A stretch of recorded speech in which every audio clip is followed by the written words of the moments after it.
live. Hello, I am Eagle Gardens 1 on Instagram, and this is fucking Talking Shit with Eagle, episode 181. I hope you guys had an amazing weekend so far. Hopefully, this is midway to a very prosperous weekend. Tonight, I have an extra special guest with you guys. You've seen him around, especially on the Growing with My Fellow Growers. Is it home growers or growers? I'm sorry. It is growers. Mathew Gates. Hello. It is growers. I always seem to mix that up somehow. But welcome to the show. Why don't you say hello and tell us all where we can find you first and foremost? Well, excellent. Thank you for having me. I'm Mathew Gates. I'm an integrated pest management specialist, and I have been doing this work for about a decade now.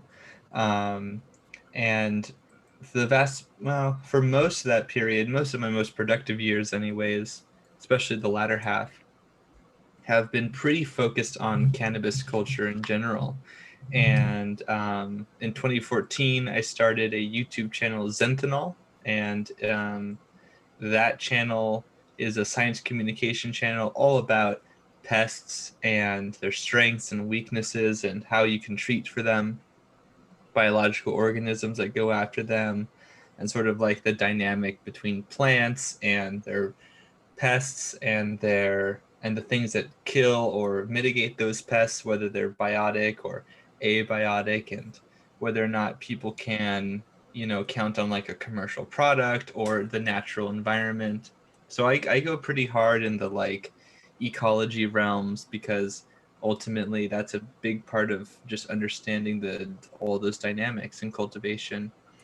And I'm very happy whenever I can help people out in that regard. I'm a professional, I guess you could say an IPM consultant in that way. And I've been really enjoying supporting the cannabis industry in general, because it is, although it's been growing for thousands of years, currently legally, I mean, it's cliche to say it, but it's nascent right now in a lot of ways. And I'm very much looking forward to it, and I'm excited about the next few decades of growth in the industry. And I've met a lot of really cool people, and a lot of those really cool people you've met with recently and interviewed, and I've heard a lot of great things. So I'm just happy to be here and talk. I didn't really answer your question. Certainly an honor to. Oh, I didn't really answer your question though. Um, so you can find me on Zenthanol. You can also find me on Instagram at SyncAngel, SYNCHANGEL, and you can also find me on Twitter with the same tagline.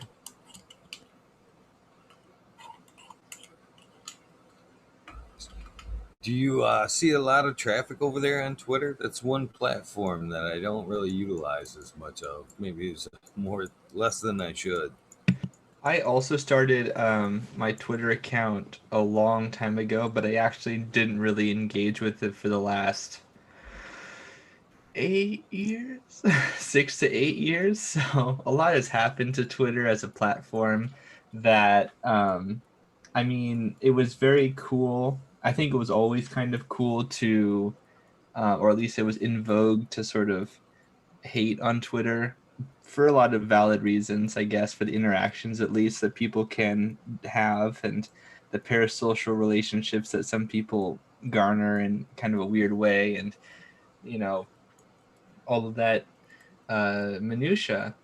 But I made it work for myself by essentially, when I started using it like this year again, basically, I basically just followed people who I liked. Most of them are researchers or scientists or organizations kind of like that are into what I'm into. And it's amazing to see the various science communication folks out there who do use Twitter as a really cool platform. My favorite way to use it is to be updated with information, which I think is the way Twitter is kind of meant quote unquote to be used for in a lot of ways.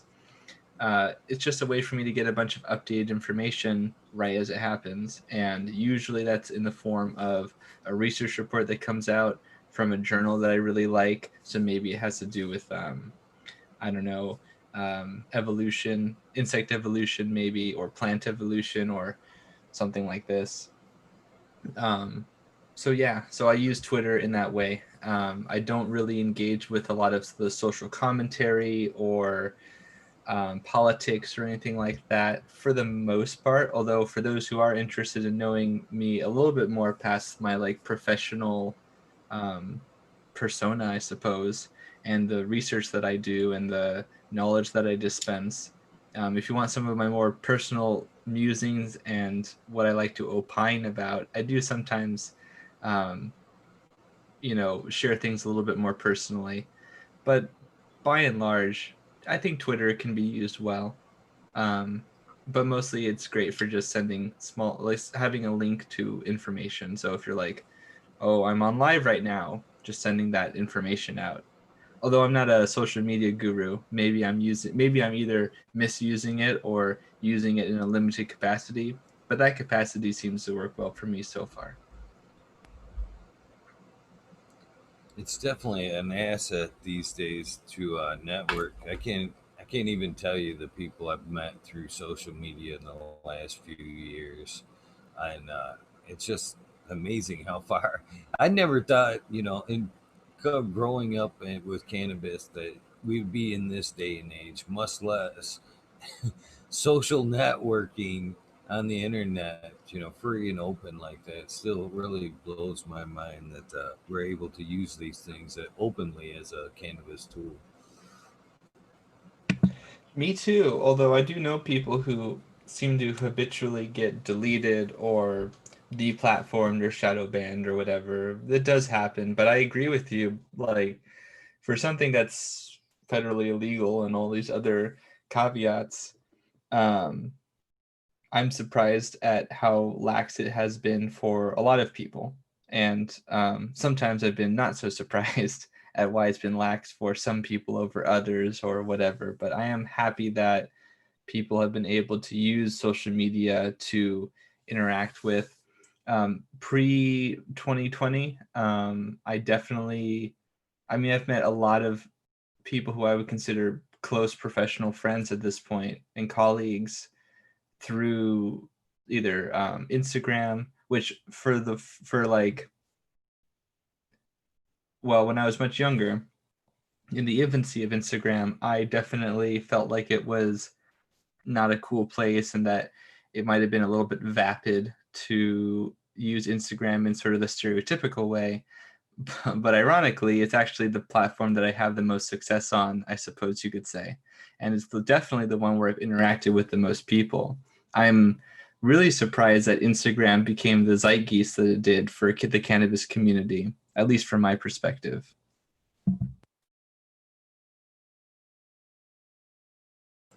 Well, I agree. We had nowhere else to go, though. Facebook was quickly pushing us out, and a lot of the other forums around the internet were slowly being pushed out or felt threatened and shut down. So we had to take a chance somewhere, and luckily, Instagram let us hang out. I was just bummed when not so long ago when I opened up my Instagram and it updated, and then it then said Instagram by Facebook because I had avoided Facebook for so long. They kind of backdoored me, and I was like, "Oh man, this Oh isn't even no, fair." that is totally not fair. That it's like the joke that like if you're driving home and like a police siren blares, but like you're able to get home, it should be like a video game. It should be like, okay, I'm safe. You can't. I got home. I'm good. You can't. All right. Like you shouldn't. Like that's just an unfortunate sort of like that it backdoored you like that. But I mean, that's one of the. I think that's kind of in a way like the point of consolidating those large media empires into like a super empire, is that they can get that level of control and containment for what they need. Not that it's necessarily good for us. No, I don't think it's good for us at all for somebody to have that level of information on us to openly build an algorithm for us is scary. And not only that is now they have two platforms. Well, at least that we know of. I'm sure. I almost think that they must own Twitter too, because when you use your Instagram app, you have the choice of posting all at once to Facebook, Twitter, and Instagram all at the one push of a key. So I'm sure they must be connected and somehow. So every post, every thought you upload, it's kind of uploaded and saved to one source that's kind of building that algorithm, which I find to be terrifying for some reason. Well, I think it's disconcerting. I mean, it doesn't take a historical scholar to cite even a couple of really terrible examples where before we even had this level of interaction, interconnectedness, and interrelatedness, um, there were groups of people who could organize really well even without that, and um, a lot of terrible stuff like forced, like, I mean, it's kind of a terrible example to like bring up in the beginning like this, but like episodes of like forced castration and sterilization that still happens in some places. Just like really horrendous things that people were able to do either of their own volition or in a tight knit group that sort of connected in the way they do. So, I mean, there are a lot of bad things that can happen, and that there can be, how do I say this? Like, well, there are implications and consequences that might never happen, but they could.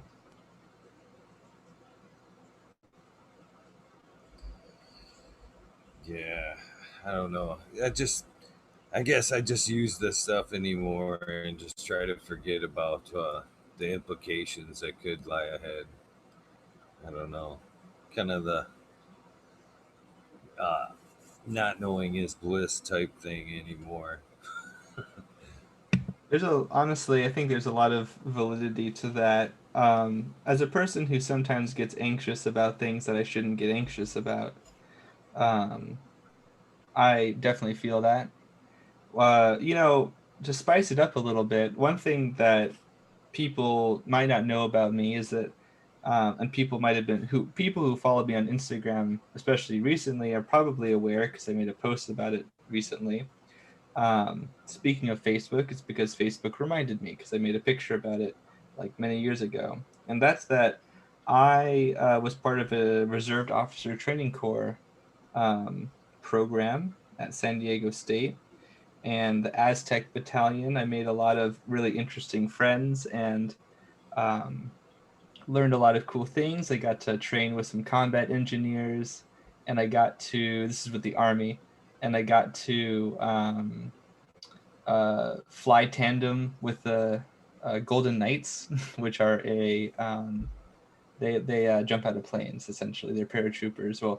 Well, a lot of them are professionally trained, and they do events at sports events and that kind of a thing.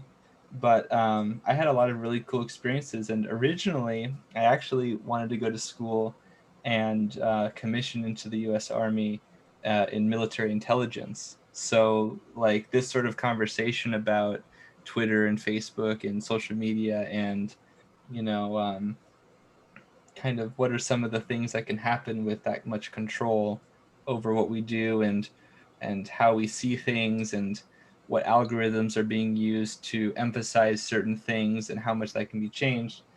Those are all things that I've had to think about a lot of, and hopefully nobody judges me too harshly for it. But at the very least, I decided, nah, I don't know if I want to do this in the end.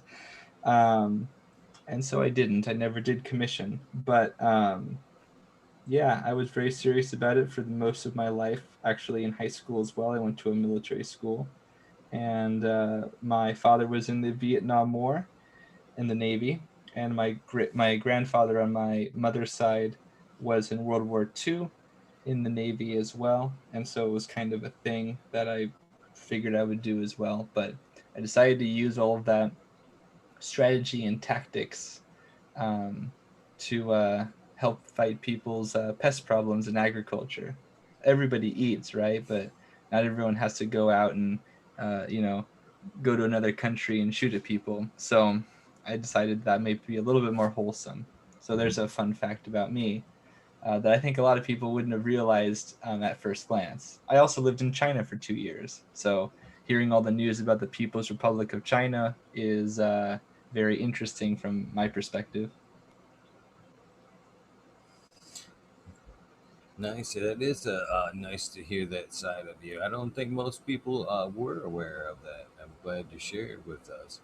Which strikes me up to, usually I ask, when everybody's cannabis experience begins and how, journey down that road. But even more so now with a large military background, it seems like cannabis would have been faux pas all that time. So how did you find yourself into with using or being around the cannabis plant? Was it necessarily just through the the pest management that and you entered the field, or tell us a little bit about that side of things. Well, to be honest, my very first, or one of my very first experiences that was notable um, was in high school with a friend of mine who wanted to grow uh, and sell on the black market. And he was dealing with some pest problems like you do. And I was helping him with them just as a sort of as an academic observation. What's that? I don't remember the phrase from the producers, but it's like, I found it very interesting to help my friend out because I was helping out my friend just kind of purely in that realm, and kind of blossomed into a sort of a relationship of interaction.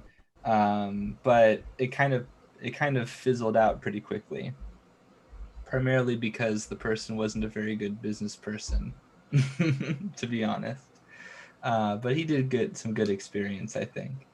And when I decided to not pursue a military route in a career, I decided to go with my greater passion, which has always been sort of entomology and plant physiology and that sort of a thing, and ecology. When I was very young, I often tell people that and I'm kind of jumping back here, but when I was very young, not so much anymore, but I was a big fan of Pokemon growing up. I watched a lot of sort of, anime like a lot of kids did growing up in the 90s.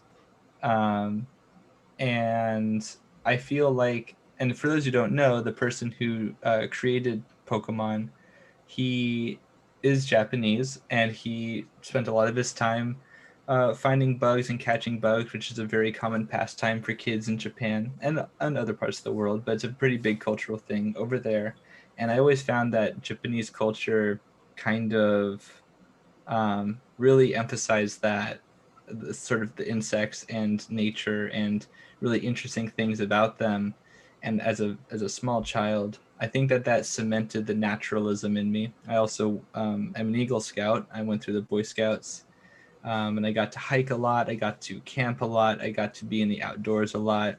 Um, and so all of those sorts of interactions and experiences sort of cemented that intense ecological and environmental appreciation. And so with all of that context, I I moved into sort of horticultural science instead, and I have been working in the IPM realm for the last 10 years. And 2 of those years were in China, actually, helping out with some agriculturalists. And on the side, I was also teaching people English and math and teaching some science as well. They have a term, I can't remember the Chinese. My Chinese is very rusty now, and I only really spoke um, Mandarin. So I shuo some Zhongwen, but very rarely now. And they have a term for what's called a white monkey job, is the literal translation. And that's when you're a foreigner who can make a company look kind of international by being hired. I remember I was asked to explain to a group of I really never got the details. These businessmen, I guess they were I think they were doing engineering or something, but I had somebody ask me whether they wanted me to give a presentation, and they'd pay for it and compensate me, and I could go drinking with them afterwards, because that's a big thing in China, smoking cigarettes and drinking alcohol in excess, especially baijiu. Anyone who's had baijiu knows that it's very, very it's rice liqueur. They call it white wine because that's baijiu is white wine or white alcohol, but it's basically spirit. It's basically like Everclear or moonshine, and it's not, I'm not a fan of it. But yeah, like I just had some really cool interactions there. That was kind of a garrulous and loquacious answer to your question, but hopefully it was a illuminating one. So I guess it did somewhat answer it. So when did it become more or less a little bit more stable? When did you start using it on? Do you use it on a regular basis? Can I answer that? Yeah, no, that's no problem. I started smoking in my early 20s. And I had an interaction with a friend of mine, and they introduced it to me, although I was always aware of it, and I was aware of it when I was growing with my friend earlier, but I didn't touch it because military school. So, there were a lot of reasons not to do that kind of a thing, but I had less inhibitions after the fact. And you definitely couldn't do anything like that in China. Over there, especially now, if you got into a bar fight or something in China, which first of all, it's going to be a sort of an us versus them interaction. People will tend to not side with you because you're a foreigner. That happens in a lot of places. I'm not trying to single out one country or anything for that, but if they like do blood tests on you and they find or like they take a hair sample and they find that you have like cannabis in your system, like it's a very serious offense over there. So Wow, yeah. I knew it was very serious over there, but I never, I had always kind of thought it was more like a possession thing. You know what I mean? If you had it on you, you were trying to purchase it, but I never really thought about the aspect of just them, like you getting in trouble and having it in your system. Uh, that thought never even crossed my mind, to be honest with you. Because I mean, even if you travel to that country, we know. I mean, it can stay in the body for 30 days. So you could actually fly over there, and within the first week of you being over there, get in. Hopefully, not an altercation, like you say, and then they find it in your system, and then boy, you would be in some trouble, wouldn't you? Absolutely. It's very serious. I did a interview, which you can find on my YouTube channel, Zentinel, which by the way, I'm actually on the chat right now. I haven't posted or commented or said anything like that, but I can see the chat. I am going to be, when I do comment, if I comment, if you have questions, put in the chat. I don't want to take over the podcast or anything, but I do like to interact with people, and I do have my YouTube channel up. So I bring it up because I have I had that interview recorded on my YouTube channel where I talked briefly with a Japanese news organization about the current ban of cannabis in California, and like in Japan and South Korea, obviously also North Korea to a greater extent, the People's Republic of China. These places are pretty anti-cannabis, and it's kind of a shame, in my opinion, from a sort of historical perspective. For those who don't know, when the People's Republic of China kind of came to power, when the Chinese Communist Party, I should say, um, there was this phrase, basically, get rid of the four olds and make way for the four news. And during that Cultural Revolution time period, a lot of people fled from China, and a lot of like natural history sites were destroyed. A lot of Confucian temples and legalist temples and sites of great cultural heritage for humans in general, as far as I'm concerned, were destroyed. And cannabis sort of history in that regard was also kind of mutilated. And looking at it now, I'm kind of upset that that happened, and I hope that those areas can be more lenient in the future, hopefully the nearest future possible. And I think that's going to happen if the rest of the world sort of acquiesces to the cannabis cultivation sort of movement. And there's another video. There's a couple of videos on my YouTube channel about integrated pest management, specifically with cannabis. They're kind of long form videos, but they're meant to be really comprehensive. And in it, there's some research about natural cannabis populations, wild populations in what is now the People's Republic of China. And there's some haplogroup research that I'm very passionate, or that I found really interesting because uh, as what they found was that, and they're doing research. So here's the other thing: is that they're doing research in these areas, and the PRC knows that these populations exist. So I don't know, and I think, and they do have hemp. They do have hemp lines as well. So when I say that they're very anti-cannabis, I think that I should, maybe I'm being a little bit too narrow. What I mean is that like recreational cannabis is a big no-no, but something more utilitarian, or if you can kind of get it under the system.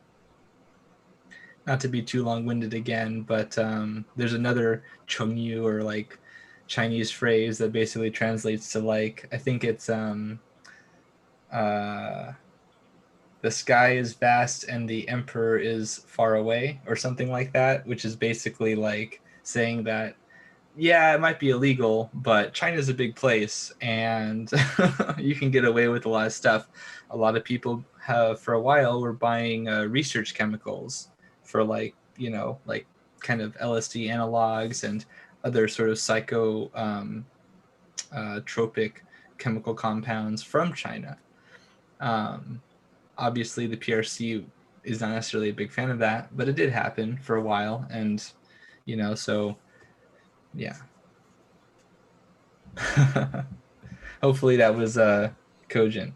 It seemed like China is such a.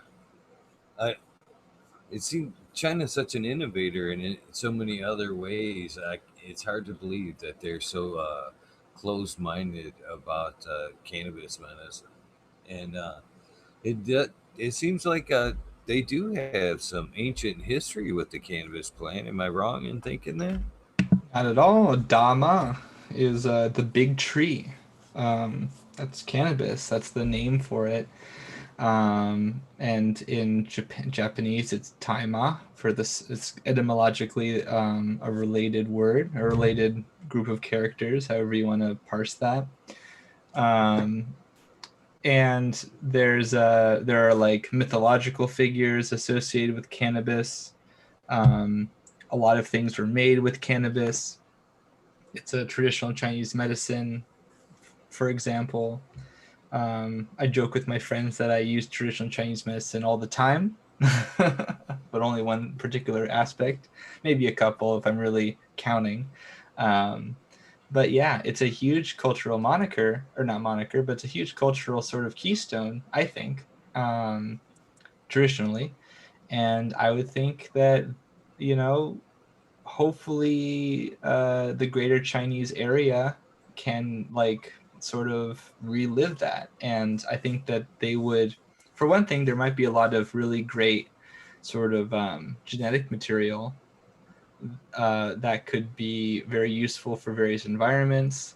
I'd be excited to see innovation in cultivation with regards to that, as well as just like you say, kind of the industriousness and the innovation that I know that the people of China are capable of. And I met with a lot of people, and I made many friends in China.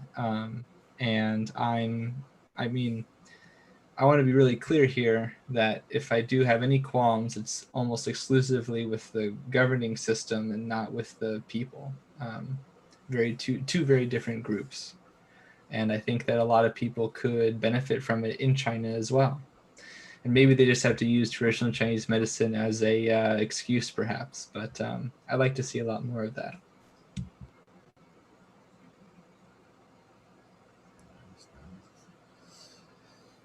So when did after when did you come back here and start cultivating cannabis here in the States? I've not had a lot of opportunities to cultivate recently, but I came back in 2012. Um, and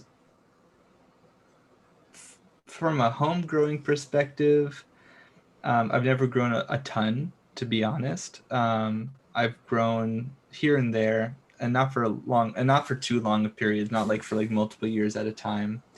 Partly because of moving, and partly because of other pests that are a lot larger, like rats, for example, or some sort of issue with like just trying to keep everything sort of harmonious with landlords and that sort of a thing. But I didn't let that affect my ability to help other people grow. And oftentimes people would cut me in. I have some friends right now who are growing or were growing, but recently they were robbed. All of their plants were uprooted.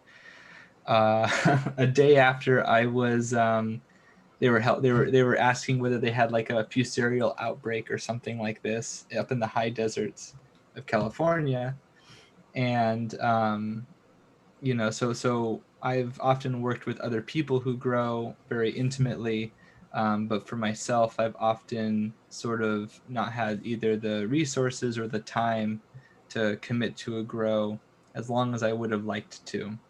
And in a very guilty and shameful fashion, I've received seeds from various people. My buddy Brandon, for example, who I think has been on, has Brandon Russ Brandon, has he been on Bokashi Earthworks? He's yes, he's been on, and he's currently in chat. As a matter of Isn't he? fact, well, shout out to Brandon. And, yeah, Shout out, Brandon and Jack are both in chat. big shout out to him and Aaron for that matter. Let me finish that. Hey, Aaron Schreiner, Schreiner uh, comment that I was typing in chat like 10 minutes ago. But I have received seeds from various people, and I feel kind of guilty that I haven't been able to really pop them because a lot of times they're like either rare or they're kind of unique in some way, and I only have a few. It's that typical problem where I really want to make sure that if I do pop them, I want them to really grow. And I guess I'm just maybe I'm just suffering from my own cautiousness. But maybe after 2020, when things blow down and hopefully things get a little bit more stabilized, I'll be doing a lot more of that.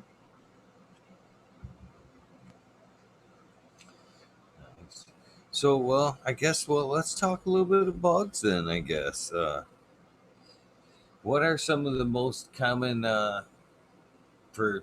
We'll just take a layman's approach with this, I guess. What are some of the most common cannabis pests that you hear or come across? I would say that um, I'll say this: the most common thing I get asked about is actually two or three kind of things, which aren't actually pests. So I'll start with that. I most get asked about springtails, which are hexapods but not insects. So they have 6 legs and they're related. The hexapoda is the group that encompasses insects, but there's a few 6-legged arthropods that aren't actually insects, and springtails are one of them. And people see those in their soil and they freak out and they think that it's a big pest infestation, and it's not, and they typically don't cause any problems, but they do like moisture and a lot of free organic matter. The second thing that I get asked about a lot, almost as much, are what are essentially mold mites, like Pterophagus genus and that kind of a thing. And they also have a similar sort of behavior. They're detrivores. They eat rotting stuff. They eat free organic matter, just like the springtails. And they also like moist conditions. And they'll eat fungus too sometimes. And they can sometimes feed on seedlings. And they can get, if the population gets really large, they can really cause problems and issues there. But I get asked about those two and soil and foliar predatory mites a lot, and they're not actually pests. But for actual pests, spider mites are probably one of the most common things I come across because the two-spot spider mite is super prolific various places. It's got like 1,200 plants documented as hosts. It's in tons of agricultural crops, both for food, for ornamentation, forestry. All kinds of plants are affected by the two-spot spider mite. I don't see a lot of whitefly. I do. Russet mite is also common, but the cannabis aphid is probably more common for me in my experience recently, especially in the last like 3 years or so. Um, Although I do know people who do get russet mites, I feel like I see cannabis aphids more, which I'm glad about because one of those things causes a total crop failure, and that's the russet mite, or it can at least. Has the potential, whereas cannabis aphids tend to not have that problem as much, really. Um, so yeah, I would say two-spot spider mites and cannabis aphids and maybe russet mites are like the three big, most common ones that I see. Um, yeah, I would say. Uh, so I guess the next question ultimately would be how to fight them. Of course, right? So the hemp russet mite, Aculops cannabicola. I have a pest primer video on my YouTube channel, Zenthanol. So for those who are interested in more information, you can check it out. Actually, I don't have a pest primer on the hemp russet mite. My mistake. I've been meaning to make one about the hemp russet mite, but I do have videos about russet mites in general in other plants. Um, but I do include the hemp russet mite as a target here. And there are biocontrol agents I like to use for the russet mites. Particularly, I like to use the commercially available Amblyseius swirsky and Neosilius cucumeris, which are both type 3 mites. There's a research report, which I have another video about, that goes over the various types of predatory mites in the group Phytoseidae, which is a special family of predatory mites. And applying those, I typically see great control with them. But the trick with them is that it's much better to use them prophylactically. But biocontrols can be very expensive, especially the commercially available ones, and especially certain predatory mites like cucumeris, for example, is a lot less. Usually, it's a lot less expensive, and Swirsky is usually a little bit more expensive. But to be honest, compared to the potential for a high degree of crop loss, I feel like they're really in budget when you look at the greater picture, which is another aspect of IPM is your resources. And that's why when we talk on the Cheap Home Grow podcast or growing with my fellow growers, um, that's the thing that's really important to consider. Commercial operations versus residential spaces are a huge difference in cultivation context. Um, with the cannabis aphid, switching gears, they're very pernicious. A lot less lethal. They are specialists, just like the hemp russet mite, Aculops cannabicola. Both of those are specialists on cannabis, so they don't feed on other plants, other different species of plants that we know of. Um, and that's critical because if you are getting cannabis aphids and you didn't introduce them by like bringing in a cutting or something like this, and not quarantining, then it's possible that you got them from a pretty close by grow. Now, I do have a pest primer on the cannabis aphid, Phorodon cannabis. And in that pest primer, I go over the fact that we've documented this pest of hemp and cannabis for like 200 years. And despite that, there's not a whole lot of research literature about it. Um, I don't know if it's fair to kind of come to the conclusion that maybe it wasn't a big pest back then, or maybe because the things that we were applying as pesticides would sort of make it irrelevant because they were noxious systemic pesticides, perhaps. And if we're using it in hemp and not in cannabis for consumption, but of course, even 150 years, our understanding of pesticide toxicity was very primitive compared to right now. So that's a possibility as to why. But there is a lot more information on a sister species, the hop aphid, or what's also called the damson hop aphid, Phorodon humuli. And that's significant because hops and cannabis, they're actually uh, the two most close, or those two are closely related to each other in the family Cannabaceae. And certain molecular clock estimations where they've looked at genes and kind of calculated how old a population is based on um, certain estimations and algorithms and fossil evidence. It kind of seems to show that cannabis and humulus diverged about 19 million years ago, and from a basal ancestor. And cannabis has been around as a genus for about 18 million years or so. So not very long in the grand scheme of things. And the hop aphid and the cannabis aphid have a lot of similar physiological, or a lot of similar sort of physiological aspects. And you can kind of make some speculation possibly about the Phorodon cannabis, but cannabis aphid over the hop aphid. The damson hop aphid is named this way because it actually cycles between two different hosts.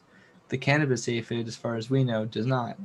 And so that is sort of an interesting difference, but it's possible because of some of the research we know about the hop aphid, like the fact that it can become resistant to certain chemical insecticides, because we know we've used them against them in hops and they've built up resistances in certain cases in some populations. They have sensitivity to certain natural compounds in hops, which are also some of them found in cannabis.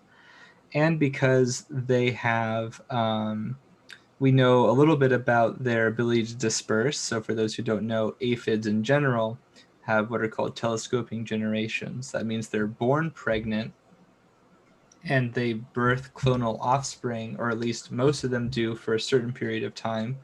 And then when the seasons change, the females will start to lay eggs, or they'll start to lay, or rather, they'll start to lay a progeny that will then lay eggs, and then those will um, overwinter, depending on the sort of aphid group that we're talking about, and they'll produce wings, and then they'll fly and they'll colonize other plants after the egg hatches. And so um, this is significant because if we're trying to figure out how far the cannabis aphid can disperse kind of by its own power with its wings, we don't really have that research, but we can kind of speculate by using the hop aphid. And in my video, I do go over that a bit. It seems like they can go about, I think if I'm remembering correctly from my research, like 20 kilometers or so. But they can go as far as 120, which is pretty significant. So you could get an invasion of cannabis aphid from like 10 miles away or something like this, potentially. But it's much more likely that you get it through um, plant material that you've brought into your cultivation area. As far as ways of getting rid of cannabis aphid, there are a lot of biocontrols. There are some chemical agents too, but depending on where you are, they may or may not be available to you. So you have to know about the legality of using certain chemical agents or biocontrol agents in various places.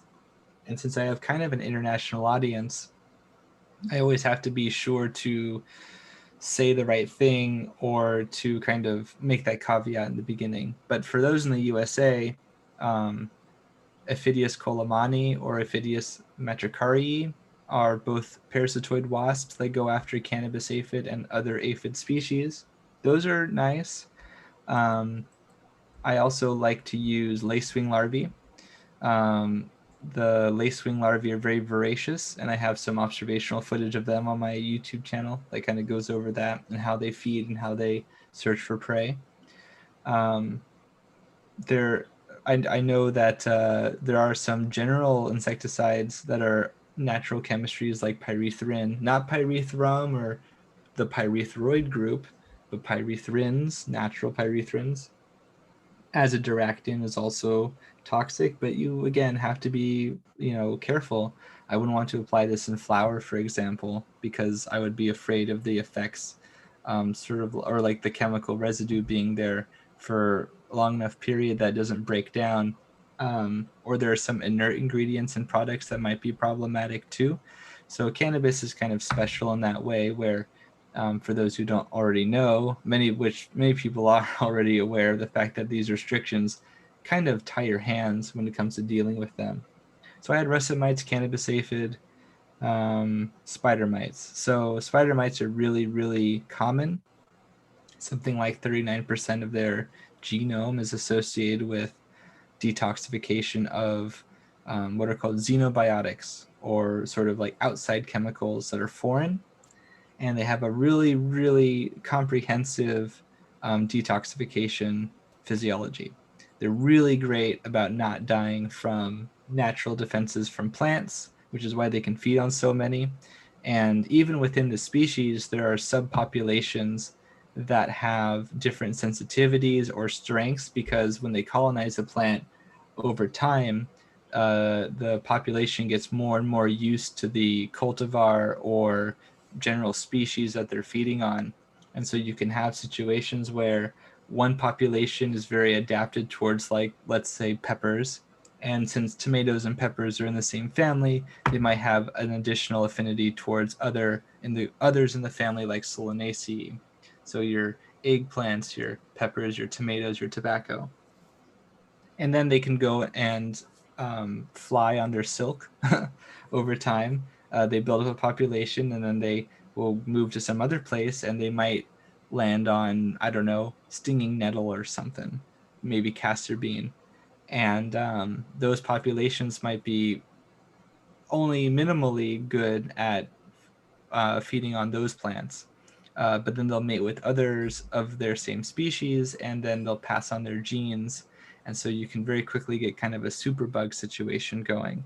But the thing about adaptations is that, and I know that I'm kind of rambling here, but the thing about these adaptations is that if they're selected for because they're really important, but if there's no pressure to keep them, then a lot of times they kind of fall off in the population space. As far as getting rid of spider mites, though, there's a ton of ways to get rid of them because they're so common. There are natural chemistries, of course, like some of the pyrethrins and azadirachtids and things that I was talking about earlier. But to be honest, my favorite way to deal with them are Phytocilius persimilis, the persimilis mite. It's a type 1 predatory mite that specializes on spider mites in general, and I find that they're just great. You could also use Stithoris punctillum, which is a lady beetle that feeds on spider mites, which is pretty cool. There's also a spider mite fly, Feltiella acarasuga, which I have a video about. I have a video about, that fly in particular, and I have a video about spider mites and how to treat them and deal with them with biocontrols as well. If you want to check that kind of information out, they're all on Zenthanol.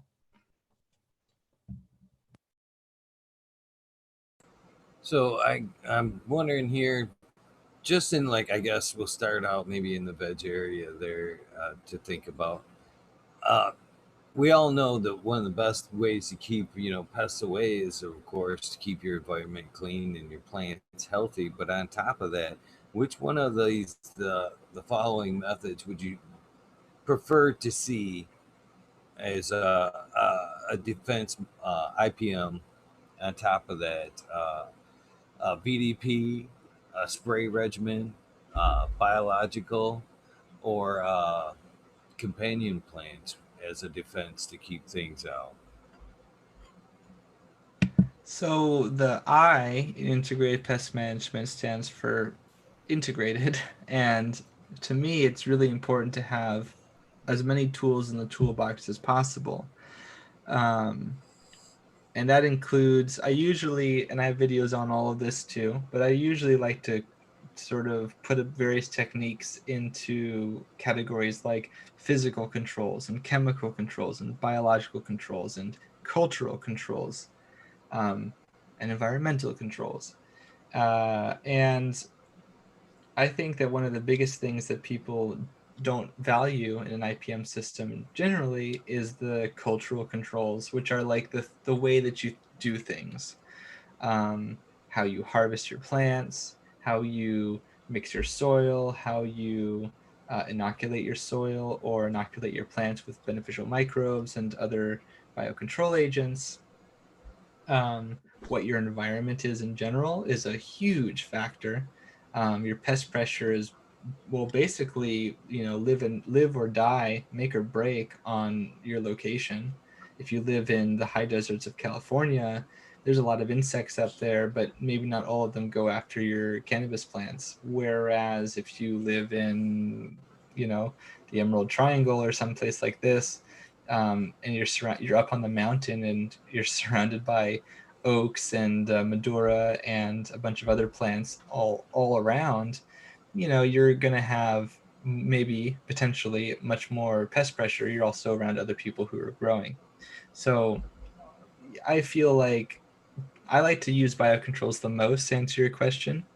I think that chemical agents in general have their use, but it can be very difficult to be compliant across sort of different times and spaces because various organizations either change their mind about what's okay or not, or because I can sometimes be a little bit trepidatious because although I know the active ingredient might be something or another, um, you don't always have access to knowing what the inert ingredients are or other sorts of things like this. And especially if you're growing it for yourself, and centuply so if you're growing it for like the infirm, sick people, or people who are dealing with pain and other sorts of things, I just think it's important to err on the side of caution, if that makes sense. But banker plants are a thing that I do um, encourage. I have a video that I'm very proud of that talks about the use of peppers as banker plants. And anyone who's followed me knows what I'm going to talk about next. It's that I have um, I had a project, a cultivation project with the president of the Cannabis Horticultural Association, Russell Pace the third, and he is up in Humboldt right now, and dealing with the fires and that sort of a thing. But we had sort of an experiment where we were trying to see if we could grow, or rather keep predatory mice that feed on pollen on these ornamental pepper plants. Now we picked ornamental pepper plants because of two main reasons. One, they mainly keep their flowers for longer periods of time, and the particular cultivar I was using was used in research where they found that the predatory mice that they used were like way higher on this cultivar, and they didn't really know why, but they were seeing 1200 on one plant, which is amazing. The other ones had like 600 or 300 or something like this, so it was a massive amount more. But the ornamental pepper plants produce pollen and they produce flowers, and they keep being flowers for longer periods because they're meant to be pretty, which has a great effect, a side effect for people who are trying to cultivate biocontrols that feed on pollen. Orius insidiosus, one of the minute pirate bugs, is a predator that people come across naturally, but it can also buy commercially. that also feed on like thrips, for example, which is also, now that I think about it, another pest that I'm seeing a ton of too. That's another common pest that I can talk about, the western flower thrips in particular. But Orius feeds on pollen, thrips feed on pollen. And these predatory mites, Cucumerus and Swirsky, they also feed on pollen. And they're actually more fecund on pollen because the females can feed on this protein source that doesn't fight back. And so they can kind of engorge themselves on pollen and produce eggs and kind of have this sort of beneficial effect for their population growth. I go over in the video that their population growth on pollen alone was like triple that of on prey species, which is really amazing to me. So I do like the idea of using banker plants, and with the Cannabis Horticultural Association, we found that the predatory mites did exist, did stay on the plants in the field trial at least. And I think that Russell is currently looking for a way to get those ornamental pepper plants out to those people who want to use banker plants. And I highly encourage people to reach out to him for them. And if you have any questions about it, I highly encourage you to reach out to me, because I love helping people in various contexts. And banker plants are a big part of those contexts, in my opinion. They can be, at the very least, if you're clever and creative enough and you have the space. Are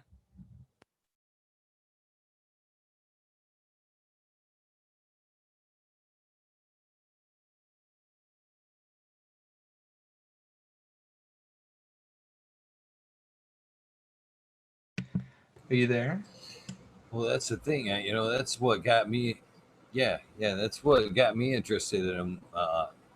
Is I had a couple people on the show that had brought them up, but I was thinking about it beforehand. Just as I can see outside my tent here, there's always that extra lighted space there where you could throw something on the daily and you know utilize that extra light, and it just makes sense to if I could use something that could the plant could benefit from to grow that. And peppers actually strike my fancy because I like peppers, so that's a good thing to know that that's something. Is there certain types of peppers that work well, or any kind of peppers? To be honest, I think you could probably make it work with culinary prep peppers that you're meant to eat. The ornamental peppers that, and I didn't even tell you the cultivar, my bad. So the banker pepper plants that we were using were exploding ember, explosive ember, exploding ember. Yeah. And if you want to be sure, you can check out the banker plant video that I have on my channel. But uh, these were the ones that had the best results in the research report that I cite in the paper or in the video. But you could use various pepper plants. I think they would work. They would still work, is what I'm trying to articulate. But they might work better if they are cultivars that have certain physiological traits, like they flower for longer periods of time, or they produce more pollen, or they produce more flowers per branch. Because ultimately, what you're really using it as is a pollen source producer. Other plants can also be good pollen sources or nectar sources for like parasitoid wasps, those little itty bitty wasps that people buy. Um, a lot of them tend to eat either pollen or nectar or both. But usually it's nectar. And if you can get like a plant that produces a lot of nectar or has a lot of different little florets that will produce nectar, like alyssum does, for example, it can be very attractive to aphid parasitoids and other various like caterpillar parasitoids and things like that. So I encourage their use, but you have to be smart about it. I feel like it goes without saying, but obviously these banker plants can also harbor pests. So if you are going to use them as like a banker system outside of your cultivation area, or if you're trying to use them in a different sort of setting or an indoor area or whatever, you should add them to your crop scouting sort of routine. You should definitely not let them be unintended, because They might become a haven for pests and a staging area for pest populations to get into your area. The amount of times I've worked with people where like literally the pest problem is like right outside their doorstep and they didn't know that, or they didn't want to get rid of the plants for or like sentimental or ornamentary reasons, which I understand, but they did require a biosecurity risk. It's kind of huge. It happens a lot. Um, and I'm not trying to excoriate anyone. I'm not trying to say that it's wrong to like that you can only grow one kind of plant if you're growing a crop plant. I think that's kind of antithetical to permaculture and a sort of a sustainability approach, an environmental approach, and living with nature, which I'm also a big advocate for. But you know, you can't just kind of leave them alone. You got to know what's going on in your sphere of influence, and because there's so many things that operate outside of your sphere of influence that you can't control, especially if other people are growing nearby. Um, that tends to be a problem. So you should really try to leverage as many advantages for yourself as possible and dispense as many disadvantages as possible to your enemy. And in this case, that's the pests.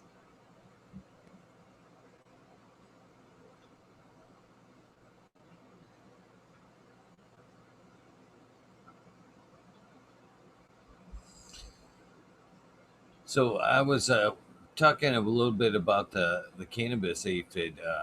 That wasn't is that a growing problem because of the growing cultivation of cannabis? Is seems to be the spread of it. It seemed like it started heavily on the west coast and is kind of pushing its way towards the east. Am I wrong in saying that? The dynamics of pests when they come into a new area and how they adapt to it is something I find super fascinating. And I track a lot of different pests, not just for cannabis, for this exact reason. Um, so the spotted lanternfly is a huge pest in the East Coast, and although we've been expecting it to hit the West Coast since 2014, it kind of hasn't had that happen yet. It's just kind of surprising. But for the cannabis aphid, I think you're right. And entomologists like Whitney Crenshaw, I hope I'm saying that right. Great guy. He is working in Colorado, and I think that was sort of the conclusion that he came to. Um, that essentially the cannabis aphid is growing in it's growing in population and numbers primarily because people will trade plant material, or rather transport plant material, and that plant material is infected, or rather infested, and that's how the population sort of spreads. This is how most pest populations spread. Generally speaking, we are the vectors for our pests way better than anything they have naturally for the most part. And a lot of the pests that do this the best are thrips, aphids. I would say that mealybugs do a pretty good job as well, and whiteflies too, of evading detection. And that's because they're really small, primarily, and because they can kind of like they're very cryptic. So they're small and they're able to like nestle up into like a nook or a cranny. And they can also survive low temperatures pretty well too. Not exceedingly low temperatures, but essentially, um, they their metabolism will just slow down usually.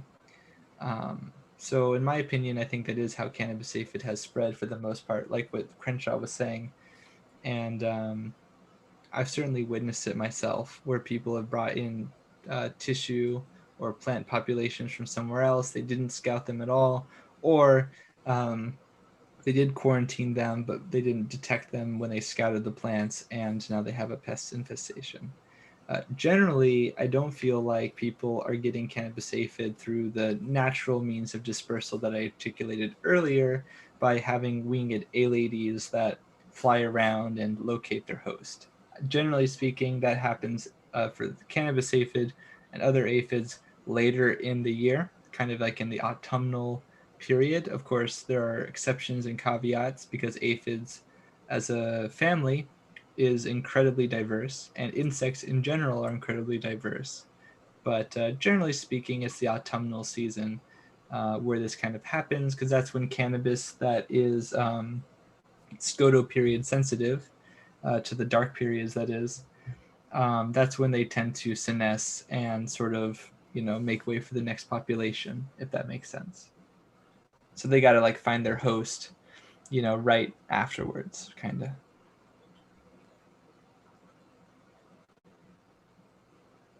That actually wasn't very articulate. Let me kind of articulate that better. What I mean to say is that because the plants are dying, they need to overwinter as eggs.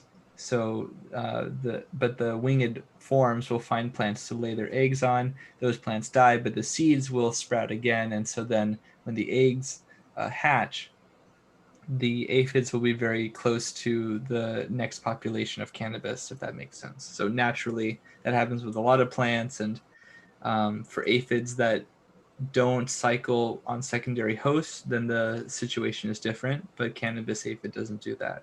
So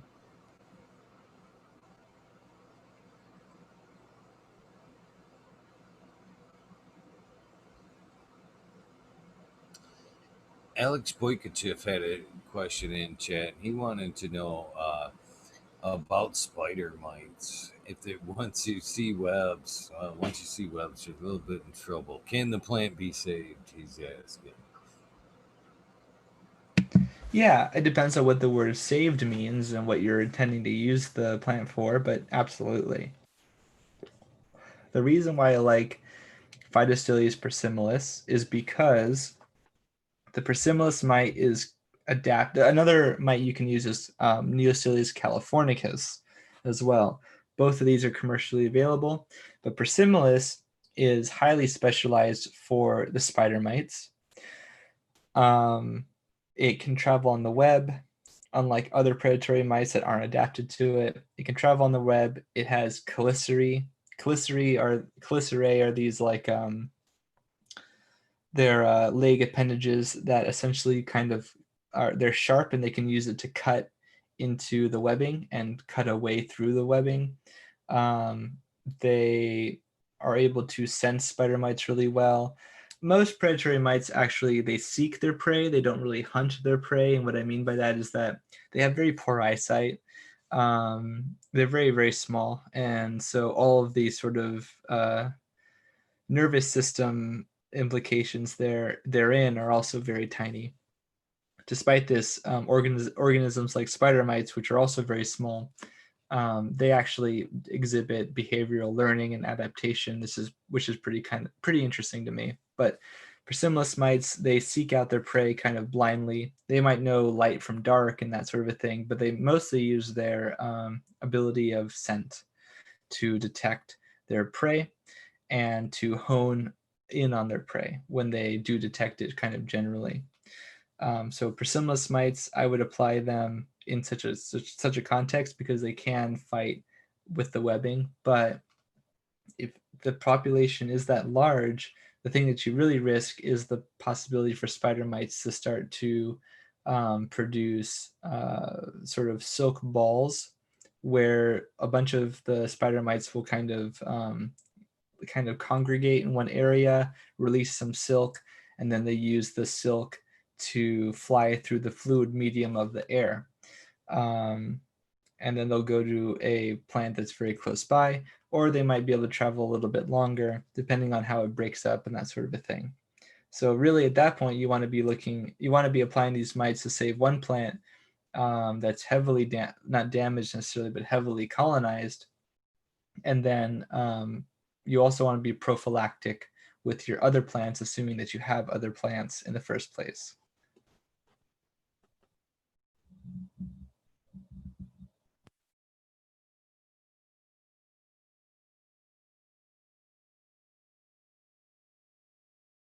Of course, now that I said that, I guess I should say this too, that like context is everything, and it is a little bit, every situation is a little bit differently. It is a little bit different, but generally speaking, I don't think that webs necessarily mean that the plant is totally foregone. To be honest, I don't find that spider mites tend to be lethal to cannabis plants. I tend to find that they make the product really unsuitable in the commercial market, which is valid. Um, but a lot of these pests that I've described, cannabis aphid, western flower thrips, spider mites, they don't tend to like kill the plant outright. What they tend to do, if they do anything, is that they make the produce, the product of the cannabis plant, kind of unsuitable for commercial enterprise. And you don't want to smoke like mite pieces too, which is also valid.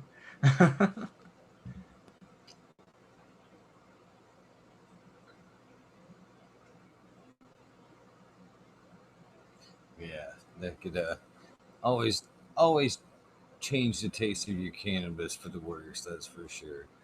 Um, Yeah, mite terps. Spartan Groans want me to. Yeah, white terps. Ugh. Uh, Spartan Groans want me to ask you the same question I asked Aaron the other day about terp transfer. Uh, so, what are your thoughts on terps being able to be trans? Well, we know that terps can be, the root zone can affect our terp profiles in certain ways. But do you believe that plants growing in the same bed can exchange terps through the root zone, through microbes or a mycelium network? Through the mycelium network. Or even through enzymes that they exchange through the soil. Do you think that either way can a close by plant, as it uptakes and works its way through the plant, can some of that be excreted and taken up by a neighboring plant and affect the terpene profile? The only really good example that I know of, which does not mean that this is not true, or in other ways, but the really good example that I know is how. Um, so I'll say it this way. In the world of ecology, basically you can, in my opinion, you can kind of call a lot of things communication. And I think Spartan has heard me say things like this before, so I don't mean to repeat for him, but essentially a lot of things are communication. Some communication is violent, like venom. That's a chemical communicator that's very violent, and poison and that sort of a thing. Um, Semiochemicals are chemicals that are used for communication, and there are pheromones and chiromones and allomones and things like this. And so these are compounds that have a particular role. They're either good because they signal that an adult is like sexually active or able to receive, or it means that, like in the case of an allomone, it's something that harms the recipient and aids the transmitter. And in the case of a chiromone, it's the opposite, where the receiver is harmed and the receiver is aided and the producer is harmed or negatively affected. And this is just a long-winded way of me kind of breaking into the point that plants use these compounds for communication and signaling for their own tissues, for their own physiology, but they also use it to aggress and affect negatively pest populations, arthropods, fungi, bacteria, but also they can be signals for those same kinds of organisms, maybe the same species, maybe different species.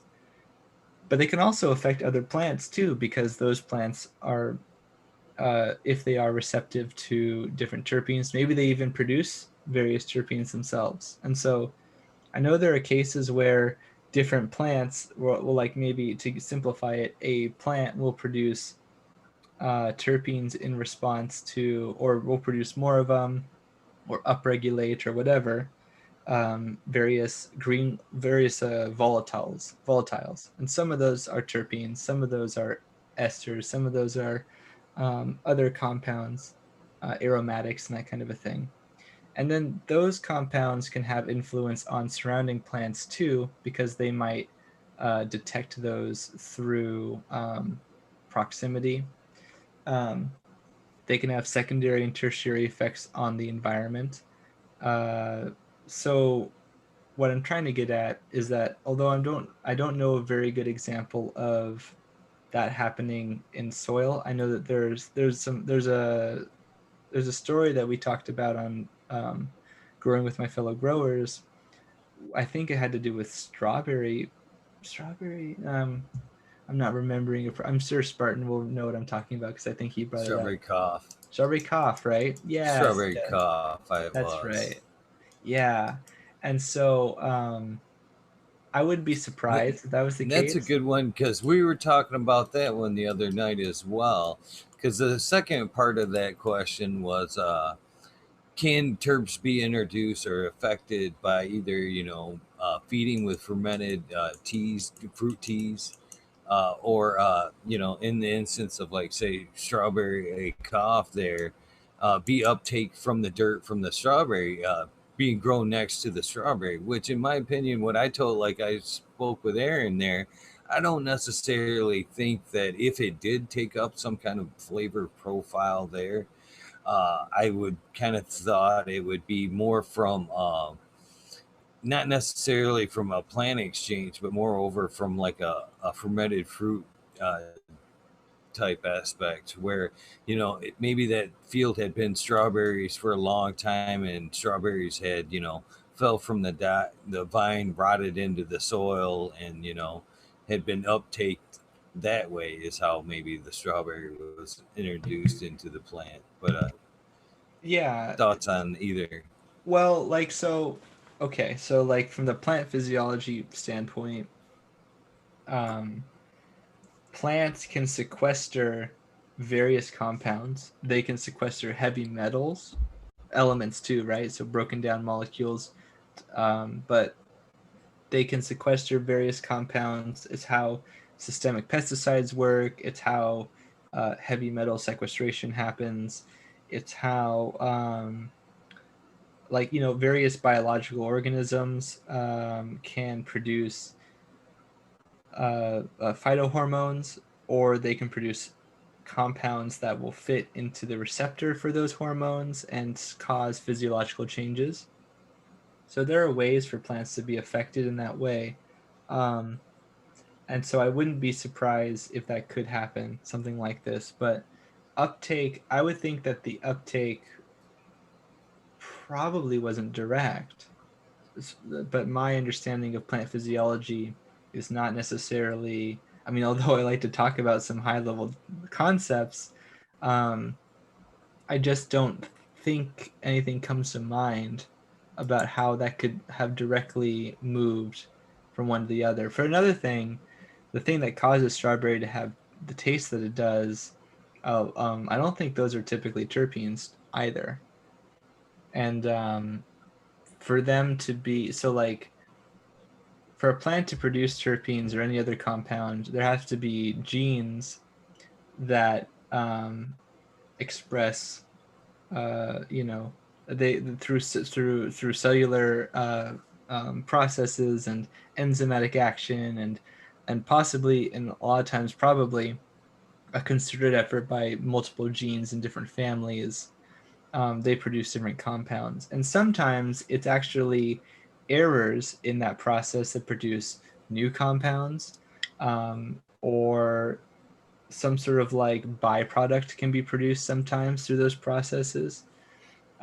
So in that way, that's like a really important aspect. So from like a hereditary perspective, I feel like either that plant had the proclivity for it already, which is possible, or maybe there was sort of like a methylation event or some sort of effect to the genome that like that's vertically transmitted essentially. I'm kind of saying it weirdly, but essentially what I'm saying is that there might have been some sort of impact that was kind of epigenetic, and we're learning more and more that epigenetic effects happen a lot more often. Lamarck or Lamarck, Lamarck. I'm saying his name wrong, but for a long there's Darwinian evolution that deals with like the evolution of like the gene is kind of the fundamental ecological unit from a Darwinian perspective, kind of. But then there were organisms that kind of arose where the selfishness of the gene, that sort of theory didn't really make sense, because here you have like ant colonies or plant populations that are like clonal kind of, and not for the ants but for the plants. And so various sort of individuals were being altruistic essentially. And how is that possible, within that theory and that realm of context? That's I'm kind of going off the rails here, but I guess I'm trying to say that like new stuff is kind of being discovered all the time, but I'm not so sure I'm sold on that particular um, process. But I wasn't there, and it's a shame that we can't do more research in that realm. Maybe we will very soon. Well, I can't help but wonder, and maybe you can help me figure this out. Is you say nay or probably not, but I mean, there's plenty of plants out there, daisies, for instance, and maybe the root zone filters out a lot of this process that I'm thinking about here. But you can take cuttings of flowers and set them in some colored dye, and they uptake and change the color of the flower. So with that being said, if the water source is flavored, why can't it uptake it and affect the flavor of the cannabis plant? Exactly, right? So that's one way it's, I guess, possible, but it would have to go from, well, for one, the compounds would have to move from the plant into the soil. And I guess the mycelial route kind of makes sense, except that mycelium tend to exchange inorganic phosphorus for hexose usually. That's the main like thing that the relationship um, bestows on the fungus. The fungus gets a sugar, an energy source. It's really great. And the plants get inorganic phosphorus that gets mined. But that's just one mycelial, that's just one mycorrhizal relationship. There are other ones out there. But then, so here are some of the things that would have to happen. The mycelium, the species of fungus, or various fungi, maybe it's a concerted network, right? So maybe there's a bunch of influences, but the things that cause strawberries to have a strawberry flavor would have to not degrade at all, and be in a sufficient quantity to go into the soil or to somehow get into the mycelium through the plant's body, and then that would have to travel pretty much again, not broken down, not degraded, through the mycelial network into the other plant, the cannabis plant, and then get taken up through the phloem or well, it had to be through the phloem because the phloem goes up and down. The xylem only goes up. So through the phloem, and then I guess sequester into the tissues, I suppose. It probably wouldn't get sequestered in the terpenes because the trichome, or rather the trichomes, I should say, because the process for producing trichomes, which I have a video on my YouTube channel, is super complex, and it's really tied to the cellular machinery that's happening just below the trichome, like stalk, essentially. And yeah, it's a really complex process, and I feel like that probably wouldn't happen in nature, um, if that makes sense. Yeah, it could be a fluke. I agree with you. It would have to be some type of fluke, but nonetheless, I think totally possible. But from what I'm gathering here, what you're saying though, is if there's a chance, it would probably be locked up in the plant material, not in necessarily like the trichomes, like you said, right? Yeah, and then on top of that, that would only work for the plant that got the compounds in the first place. Then the plant would have to like have some sort of way to make those compounds itself. And just because it's sequestered it doesn't mean that it will like um, have the means to produce it in its progeny.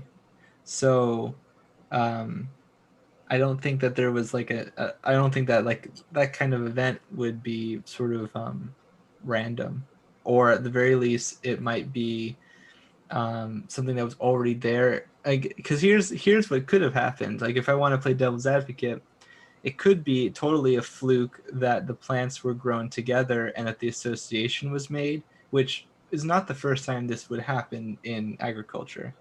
Um, and then somebody makes the sort of correlation there. But what might have been the case was that the cannabis plant had already certain traits that would preclude it or allow it to have sort of a strawberry taste or aroma or something that was associated with like fruitiness or berryness. Um, and then somebody grew that plant, and I don't know the history of this plant, so let me know if this might be possible in this context. But if the plant had these traits, and then somebody was like, you know what, I think this one's really strawberry like, I'm going to try to make it more strawberry like, and then they sort of did that, then it's possible that like kind of sort of by happenstance, the plant already had the ability to make these compounds, and or this like sort of berry aroma, and then it did, and then through human cultivation practices, really emphasized it.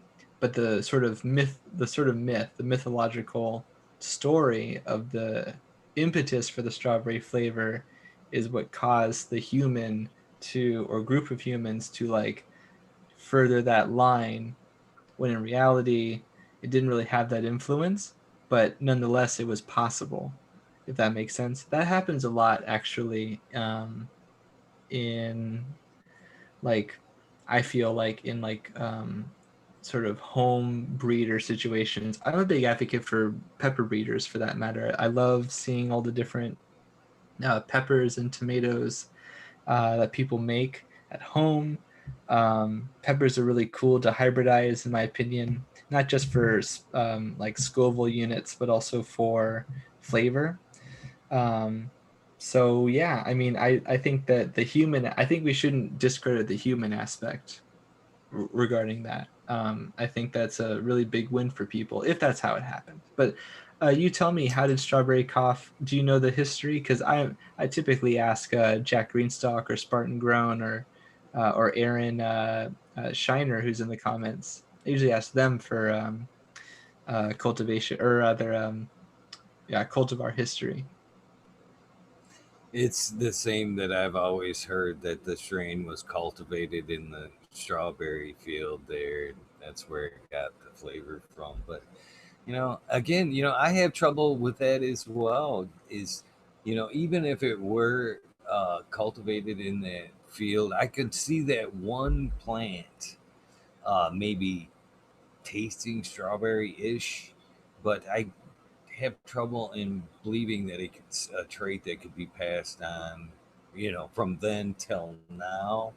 Uh, I don't. I have trouble believing that that happens. But it's flower to. I do believe that it can be impacted by taste like that. It's in the same way that adding bud candy, the flavored bud candies that I hate to see people add, can add flavor.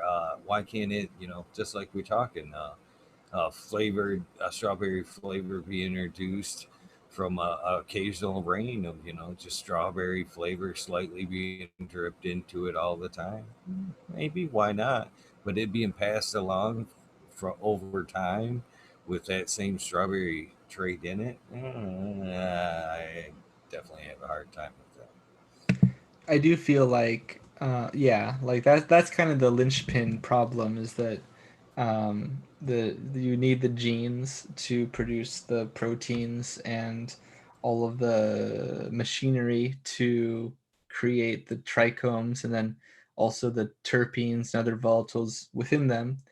And that process can be altered through natural selection, also through artificial selection. But it is true, definitely, that flavors and different compounds can be sort of sequestered into plants. Also, people, right? Like the same, it's literally the same thing as when we hear that bioaccumulation of mercury happens with fish, right? So, like, small fish gets a little bit of mercury, bigger fish eats many smaller fish, bigger fish eats many of those fish, and over time the fractional mercurial content of the fish uh, exponentially grows. And then a bird eats it, or some other thing eats it, or a human eats the large fish, and further bioaccumulates that mercury or what other various compounds. um, and it's like that kind of aspect of physiology is not like, from an ecology perspective, it's super important. um I don't know it very well compared to like an ecologist who specializes in that sort of a thing, but I'm very from like a terroir perspective, I'm cautiously optimistic about how those sorts of influences can be used.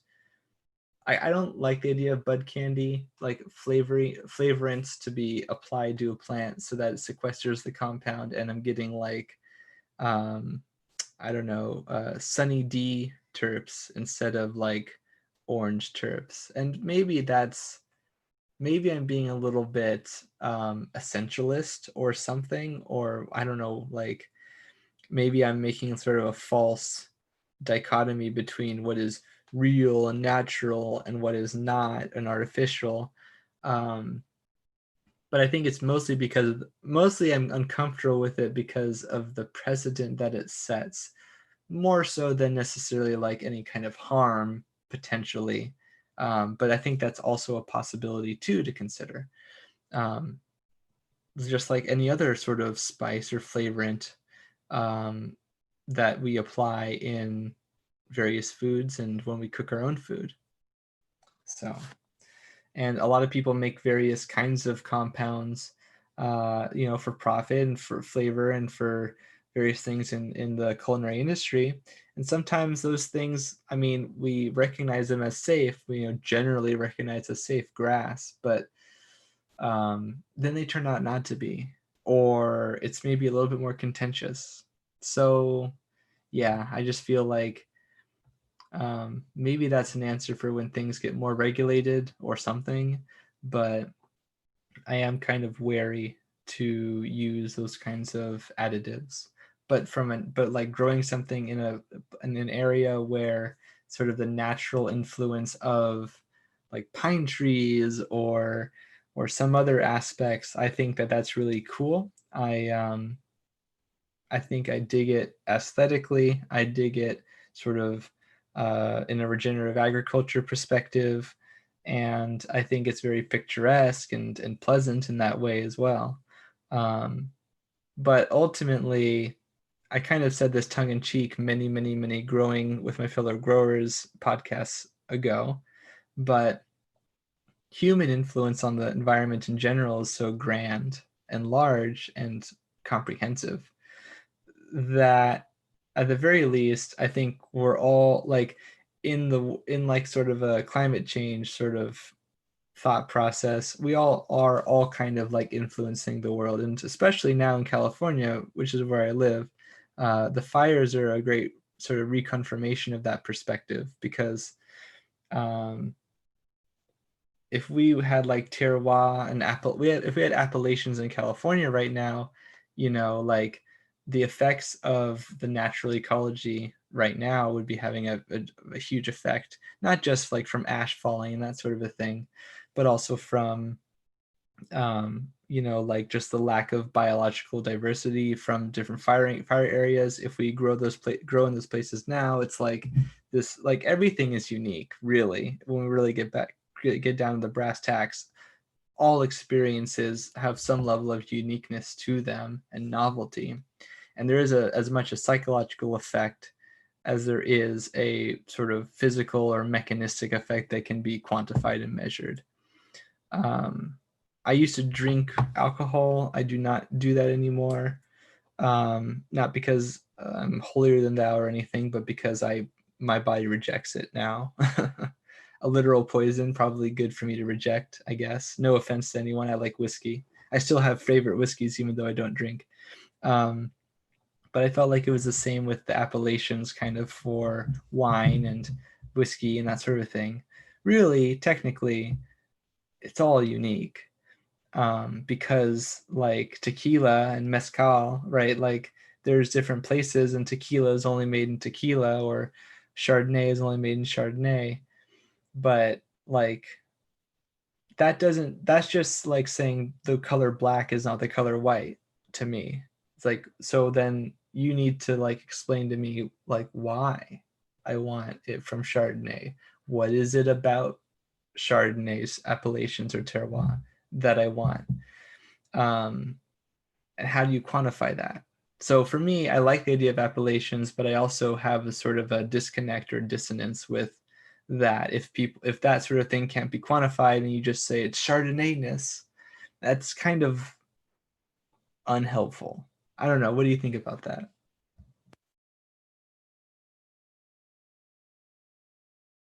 Oh, shit. I said a lot, so sorry about that. um, Yeah, that was quite the mouthful there. I don't know. I just I'm I'm a little lost on that one, to be honest with you. I'm sorry.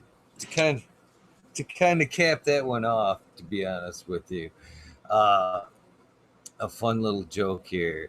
So, which one do you think ended up in the strawberry fields instance? There, it had to be a Reese's Pieces kind of event there. Do you think it went the other way to where the cannabis leaked into the strawberries? You know, kind of you got the chocolate, my peanut butter, and type situation, and can you see the farmer, walking through there, and these strawberries taste like shit. Fucking cannabis tasted strawberries. And which one do you think proceeded to win there? Uh, After the so-called discovery of the strawberry cough won, do you think the cannabis flavored strawberries won, or the strawberry cough cannabis took over the field? Probably the latter, but I'll tell you what, I think that the former is much more interesting. Maybe some wedding So what cake do you think? strawberries, huh? Ooh, yeah, it'd be definitely Lime Kush tasty, that's for sure. strawberries, right? Do you think they would bring a? Do you are with that being said? Do you think they'd bring just a terp profile, or do you think they'd actually bring the taste of cannabis with it? I feel like I feel like the taste of cannabis might be very similar to like the taste of strawberries, kind of without the terpenes, you know. Probably not. Probably not as much. It'd probably be hard to discriminate the two, I think. That's fine. So, where do you see pest management going here in the future of the cannabis community? There's so many products out there. Me and Aaron were talking about this the other night. He asked me, what were some of my IPM methods, if I used, biotactics or not. And I kind of, as much as I would like to incorporate more biotactics, uh, they're not readily available here to me, and I have to more or less count on shipping to get anything to me. Any good suggestions there as far as you know incorporating bugs that aren't available to you through your local gardening centers and whatnot, especially this time of year? Does that matter, the time of year when you're trying to order? Yeah, it does. It does have an effect. I think that so in one way or another, IPM has been kind of around for a long, long time. Um, but in the kind of form that it is nowadays, it's really only been around for like several decades, which is still a long time. But I kind of I feel like ag tech is making a big stride. One of the efforts that I've been making a lot of sort of concerted effort toward. Yeah, let me put it to you this way. I like the idea of really streamlining the agricultural tech. I like drones, or sort of unmanned aerial vehicles for the application of biocontrols, for example. Shout out to Parabug, one of several different sort of UAV biocontrol application groups. I'm a huge advocate for that because, for one thing, you can use UAVs for the, like I said, application of bios that cuts down on labor time. It's less strenuous for labor, especially when it's really hot in the summer. In the springtime, if you're like me and you live in Southern California, it's pretty much always like this. Um, so like applying them, especially in like large acreages, that's always been one of the big problems with bios, is that um, applying them costs effort and time commercially, and it's also kind of a lot of times like specialized or hard work. So using a UAV, you can cut the time fractionally, and you can also keep your people doing other sorts of things at the same time, and it's just very efficient. You can also use UAVs for even cooler thing to me, and that's the detection of pests as well as other problems in a field crop. We don't really have the situation ironed out for like indoor spaces, but people use a multispectral camera to highlight different problem areas. And the reason it works so well is because plants are mostly water, right? Just like humans and most other things that are living. But plants are, so the basically when light bounces off of the leaves, um, if there's more water, it has a certain shade. If it's less water, because water absorbs, if I'm saying this right, infrared. Yeah, is that right? Yeah. So basically, the multispectral camera can be sensitive to various wavelengths of light, and by being sensitive to the IR spectrum, you can kind of tell if plants are like not evapotranspirating the same across a gradient. So that can tell you that a pathogen, like a vascular pathogen like Fusarium or Xylella fastidiosa, or some other sort of vascular infecting of pathogen, is causing the water channels to kind of clog, and then maybe the plants, visually we might not be able to tell a difference because our naked eye can't tell that discrimination. But before the problem gets more serious, then we can. But at the initial stage, the difference is fractional, and you can only really see it in a spectrum we can't see. And so you can use these UAVs to do that kind of a thing, which I think is really cool. And pest problems also can also be detected in that way.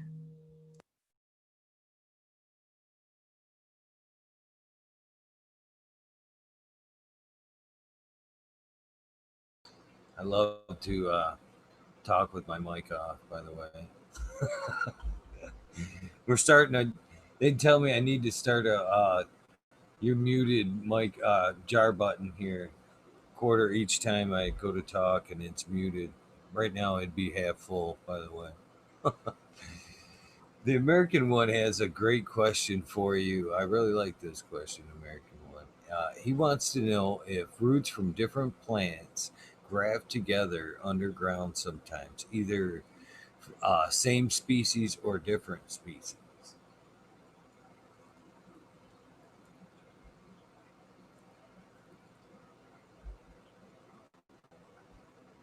Can you repeat that question? Yes, sir. He wants to know if roots from different plants graft together underground sometimes, either from the same species or different species. It almost never happens with different species, but you do sometimes get what are called graft chimeras. Um, and that's a cool thing. And when graft chimeras happen, in some cases, you get plants that, how do I say, like the the cells, the tissue, right? So the tissue can sort of melt into each other in various different kinds of ways. It can fuse, um, but like almost never happens, especially not in nature. Um, but it does happen sometimes, and sometimes, but there are also plants that have more of a proclivity towards like fusing their root systems. um some so like, and then also you get like plant groups that are kind of like they're meant to kind of all be kind of clones of each other, and they have like stolons or rhizomes or something that kind of bud out and produce another kind of clonal plant, and maybe that plant, maybe those connections break off, or maybe they stay together, and the entire unit together is much more sort of fit from like an ecological perspective, so they can reproduce better. They have a better chance of like accrue resources and beneficial microbes and fight off pests or whatever together. But there's disadvantages too, because the opposite can happen too, where they're all susceptible to the same pathogen, and it, you know, destroys them all because they're all clones of each other, right? So there are disadvantages to asexual reproduction too, regarding that. But merging root tissue, there can be some, and I want to say this too, kin selection. So some plants can kind of recognize that they are um, very genetically similar, and that is kind of how the fusion is possible, basically, because it's kind of like the tissue is so dissimilar that it kind of recognizes it as its own. Um, it's not unlike how, when I describe it this way, how like a transplant works between humans, like an organ transplant, for example, or any kind of tissue graft, really. Sometimes you have to trick the body to thinking that it is its own tissue. Other times is a lot less difficult. Curious to know your thoughts on like shared root zones. Do you think plants can communicate? Like, say, if they're in a living soil bed, if in there, let's say there's a quad or four plants in that bed there, and one's struggling for one reason or another, do you think the other plants could communicate and kind of, you know, send what's needed over to that other cannabis plant? Yeah. Although I wouldn't consider it like, you have to. I am the kind of person who likes to be careful about how to kind of phrase it exactly. They might not be coming to its aid. It might be totally an automatic response. Um, that you could interpret a couple of different ways. Also, there are a lot of plants like, I mean, it's nicer to think about the collaborative efforts, because we're trying to grow plants that are going to be complementary to each other, hopefully, especially if they're sharing the same root zone, um, and soil area in general. But much more often, it's competitive, because most plants, pretty much all plants, with a few caveats, are trying to outcompete each other for surface area for light. And so some plants, I mean, that's kind of how they kill each other, is that or that's how they, over a great period of time, outgrow each other. If they're not adapted to shade, if they're not shade tolerant, that kind of a thing. And when the shared root zone is the same thing, some plants produce exudates, or they produce compounds some other way that get into the soil and will wreck another plant. So they're phytotoxic. Black walnut, the jugalone in black walnut shells is phytotoxic to a lot of plants, and so That's why you don't see a lot of other plants that are growing in the shade of black walnut trees. And the tannins can be problematic as well. So definitely there can be influences, but sometimes they're positive and sometimes they're negative, and a lot of times they're contextual, no matter which one they are.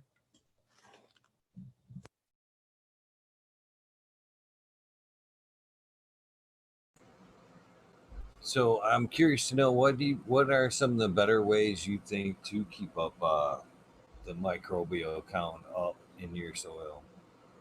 Just feeding it, keeping it healthy and keeping it fed, or reintroducing it from time to time, or does it just depend on the medium and what you're running? Medium has a big part to play. And sort of like in a cultivation context, I think it's really important if you're trying to keep a microbial population alive in your substrate, whether it's soil or coco coir or peat or anything, right? Aquaponics, whatever your substrate is for your roots. You should try to test for them so that you can quantify it as much as possible. You should be looking for a way to quantify the microbial content. If you don't do that, then it doesn't really matter because you can't know. And you got to know if you're really doing it. You can't assume, because although you might have all the best intents in the world and you might actually be following a strategy that has worked for other people in the past, you might not have thought of something like the fact that the water you might have might be toxic to certain microbes, or perhaps you applied azadirachtin, which can be antimicrobial. It doesn't mean it kills all microbes everywhere. It's maybe selective, or depending on the microbes that are naturally in your substrate, they might be more or less resistant to various azadiractins and or azadirachtin, or it's sort of like affiliate compounds from the neem tree. So yeah, quantify it first, always important. And I think reinoculation is usually pretty important to keep populations at a certain level. There are other ways to do that. People like to apply sugars. People like to apply other sorts of nutrients, or try to rely on the plant to grow and sort of exude a lot of sugar into the soil, and that kind of a thing. But it's hard to talk about microbes too much and too broadly, because that encompasses, the at least two big kingdoms, or two big domains, or bacteria and fungi is what I'm trying to say. And there are many kind of fungi and bacteria. So really, it depends on the scope that you're trying to control as well. My favorite microbial is Beauveria bassiana, and that's an entomopathogenic fungus. It feeds on and infects many kinds of insects. And in a lot of plants, it's what's called an endophyte. It means that it feeds, or it can grow inside of a plant. And typically when people say endophyte, although technically it doesn't mean this, usually it's the assumption that it doesn't cause physiological harm. Otherwise, we call those pathogens. But an endophyte or an epiphyte that grows on the outside, Beauveria bassiana can enter into the plant tissue and grow systemically. And so the benefit of that is that if a pest comes in, well, there's two benefits. One, pest comes in, feeds on the tissue, and the Beauveria bassiana can colonize the pest and kill it. Because it is inside the body and the tissue is able to colonize the gut, and it's very bad for the recipient if it's sensitive to it, or if it can't create an immune response to the Beauveria bassiana, which can happen. The other thing is that just by simply being in the the plant can have a natural sort of systemically acquired resistance effect, or sort of an induced systemic resistance or response to having a foreign body in its tissues.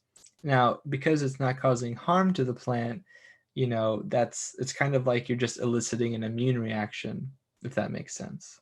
So, but what I found in research, and the reason why I bring up Beauveria bassiana in this context, is because at least in like corn, for example, Beauveria bassiana can exist in the tissue at a certain level for a very long time period, but it kind of exponentially drops in various tissues. Like the stem is different from the leaves, is different from the fruit, or rather from the roots. I think they only did stem, leaves, and roots in that research.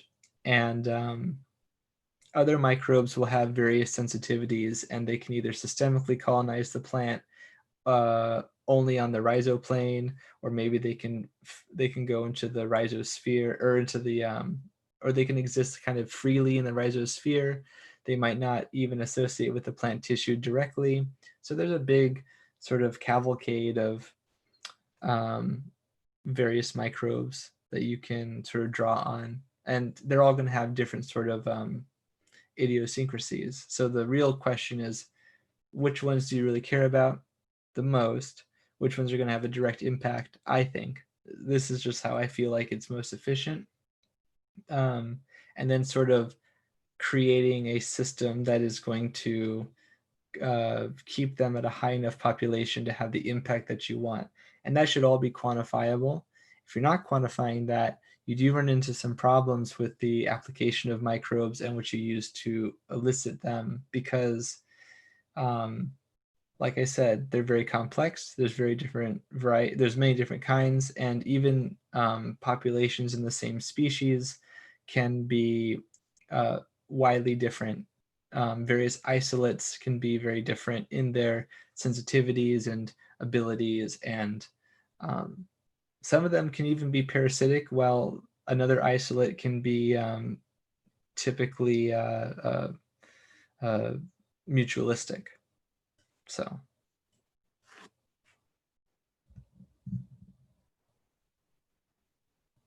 I'm talking too much, aren't I? Oh no, not at all. I meant to tell you that when you were saying, about referring to your YouTube, but this is your episode. Plug as much stuff and talk as much as you like. Like I told you in the beginning, they're here to hear what you got to say, and that's why they're here, for sure. Aaron the grower was asking if they could be grown or bred at home, cultivated or bred at home. Uh, the blueberry bassivanas. Hopefully, I said that even close. I think maybe some people are in the chat are even familiar with like IMO, and the colonizing, or sort of like the intentional cultivation and colonization of sort of indigenous or microbial populations that are around your area, or some other area for that matter. Again, it's important to sort of quantify these things, but it's possible. There are, for example, I came into association with a like 1980s technology called the BioJect system, and the business that produced it went out of business, or was bought by somebody. I forget how this kind of went down, but essentially it was a on-site microbial fermentation machine, and it was great because people who wanted to use I forget the product exactly. People who want, I think for lawn care, this was really useful. There was like I think it was a fungus that they were fermenting for, like some sort of like beetle grub that I think fed on the grass roots or something. But anyways, long story short, there are ways to do this, and there are systems that can do this, and there's technology that exists, but I don't think it's readily available or democratized enough that like the price point makes sense to use it from a home grow, at least. At a commercial level, I think there's a lot more applicability, but it's my desire. I would like to see that be much more reasonable and feasible. Biocontrols too, for that matter.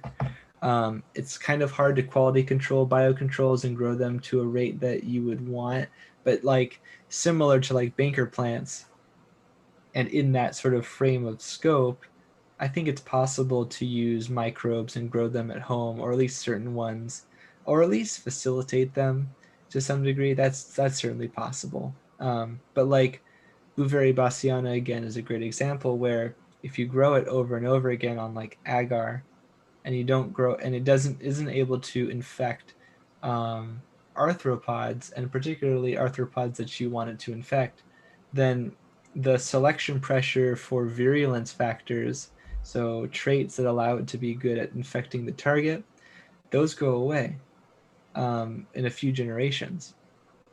And so it's kind of like a blade that dulls over time. The population is that blade, and the virulence factors are its sharpness. And even if somebody can produce Bouveria bassiana or other sorts of entomopathogenic fungi and bacteria at home, if you don't do it in the right way and you don't have a way to quality control those microbes, then you don't really know if you're going to get a viable product out of it. Or at least you won't know if you have the most efficient or effective product that's possible. So that would be my only caution about that. But it's something that I would love to see, like, I would love to see that become more possible for people at the smallest scale possible, because we're learning how important microbes are.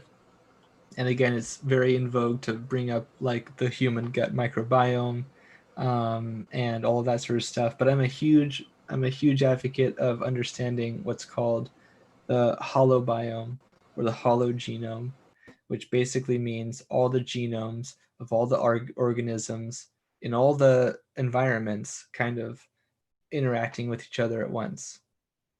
So all the genes of all the genomes of all the organisms in a certain sort of scope, whether that's a human body or the trunk of a tree or the leaf of a pine, a little pine needle, or the plane of a root system. All of those have viruses and free DNA, or what's called eDNA, environmental DNA. It's got fungi and bacteria and water molds and all these sorts of things that are interacting at once. And the closer things are in relatedness, the more their microbiome, their virome, their mycome, their bacteriome, all of the various viruses, fungi, and bacteria that associate with it are more related. And the further that they are related, the less so this is typically the case. And this is called phylosymbiosis theory. And it's a pretty new theory that's related to the hologenome thing. And I think that knowledge and information is sort of a distillation of like dozens of decades of work in genetics. And it allows us to understand the world in a great precision that I would love to see people exploit on an individual level, in the same way that we exploit technology like computers and you and me conversing right now about heady topics like phylosymbiosis theory.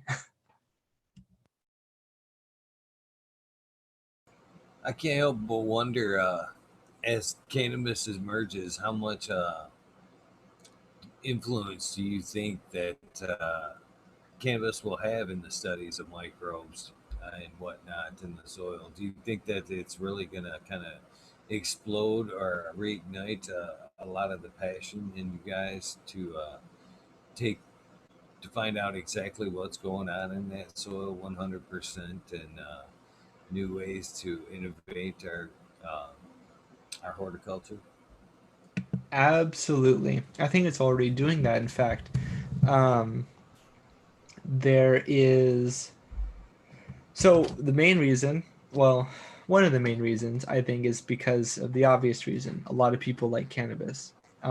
So that will simply drive the technology dynamic uh, purely for that reason alone. I think that's already happening to some degree, despite all of the animosity and despite all of the sort of problems that certain groups and certain nations and everywhere have with cannabis. The research is happening, and it's really cool in a way that this is happening for cannabis at the brink of sort of I'm not a genomicist or anything like that, but I feel like it's a golden age of genetic research right now. I think that we're kind of hitting this sort of liminal point where the technology that allows us to assess genetics, genes, whole genomes, throughput genetic like lineages, and all the expression that goes on with like various variables, it's happening right now. And I think cannabis is poised to be able to exploit that technology in a way that even other established crops haven't been, except for some of the really big ones like tomatoes, for example, and corn and that kind of a thing. Um, uh, I was going to say that medicinal genomics, medical genomics. Yeah, Kevin or Brennan. I am forgetting the name right now, but I think it's medicinal genomics is looking into the genes for cannabis. They're tracking a lot of things, and they're kind of the only people I know who are doing this. But maybe I just don't know everyone who's doing this. I imagine other people are doing this, but I've been seeing that McKernan look into like cannabis, like genetic testing for various pathogens in cannabis. One of the big ones is lettuce sclerosis virus, which I have a pest primer video about on YouTube. That is a really big deal because we only recently became aware that lettuce sclerosis virus infects cannabis through the silverleaf whitefly vector.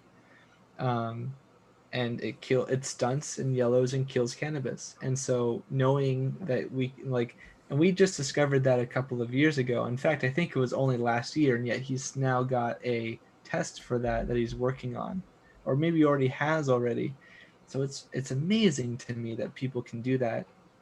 Like when you even consider like 10 years ago or 2 decades ago, um, that just wasn't possible to the same level that it is now.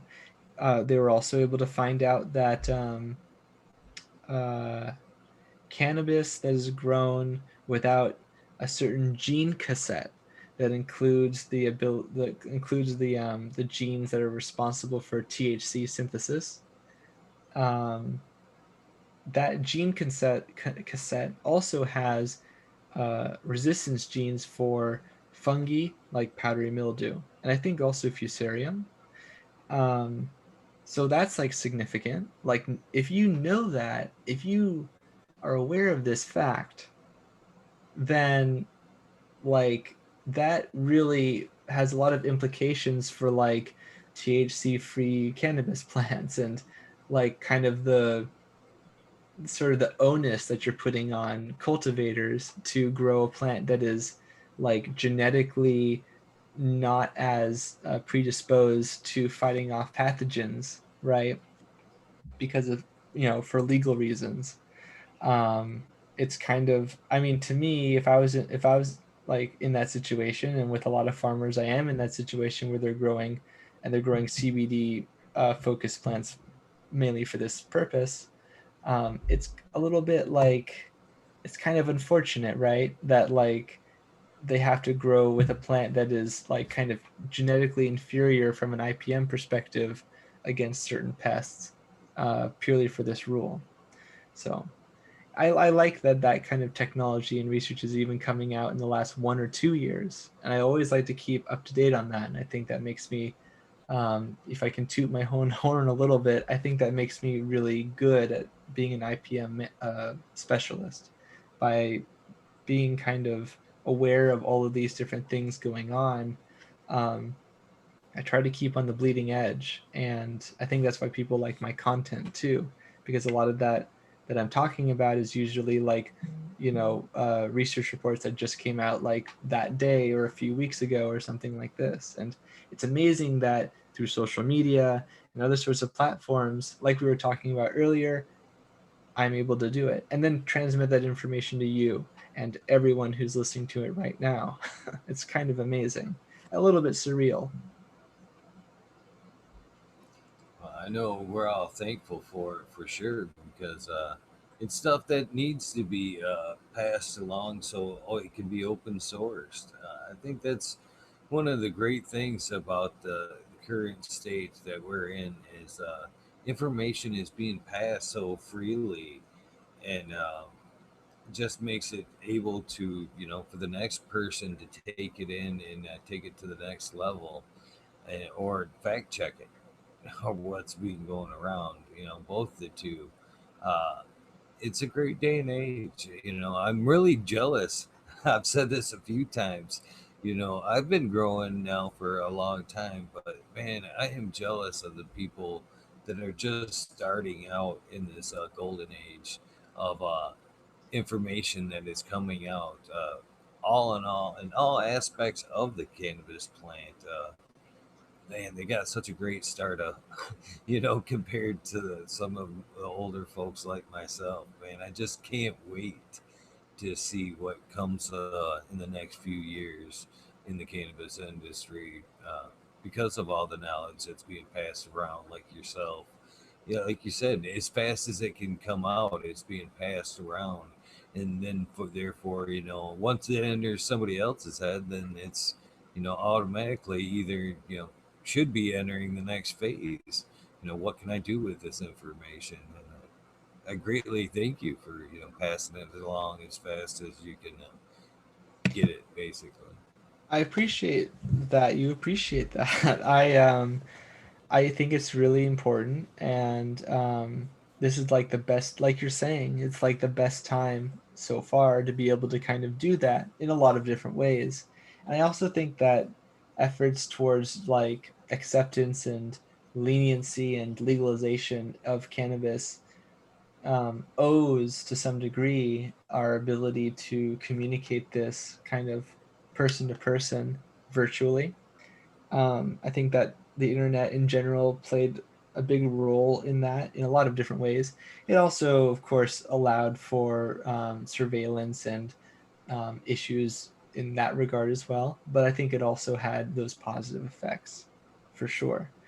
And I do think that like how to like the fact that it was so easy for me to with the right channels kind of just like get all this research for people. A lot of times it's like for me, one of the big impetuses for making the educational content that I do, certainly there's a professional aspect where I can reference things for people. But I don't think it's a good idea, especially in a more burgeoning industry that's still trying to like stabilize, to like play the knowledge silo game. Um, I think that I have contemporaries that do that to some degree, and I think that that's kind of harmful. Perhaps because I'm biased and I'm also a really big advocate for the community growing as best as possible too.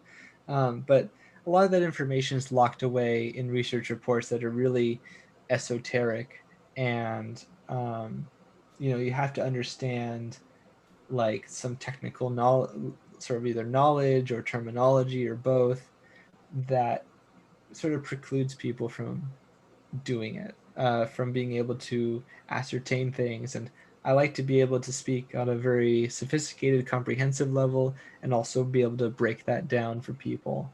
Um, and it's important for me that the community gets that information as quickly as possible, especially where pests are concerned, because also IPM for other plants and IPM praxis in general is getting more sophisticated, and it would be a shame if people were not up to date when they very easily could be at the best time that they could be, like in the age of cannabis cultivation in general.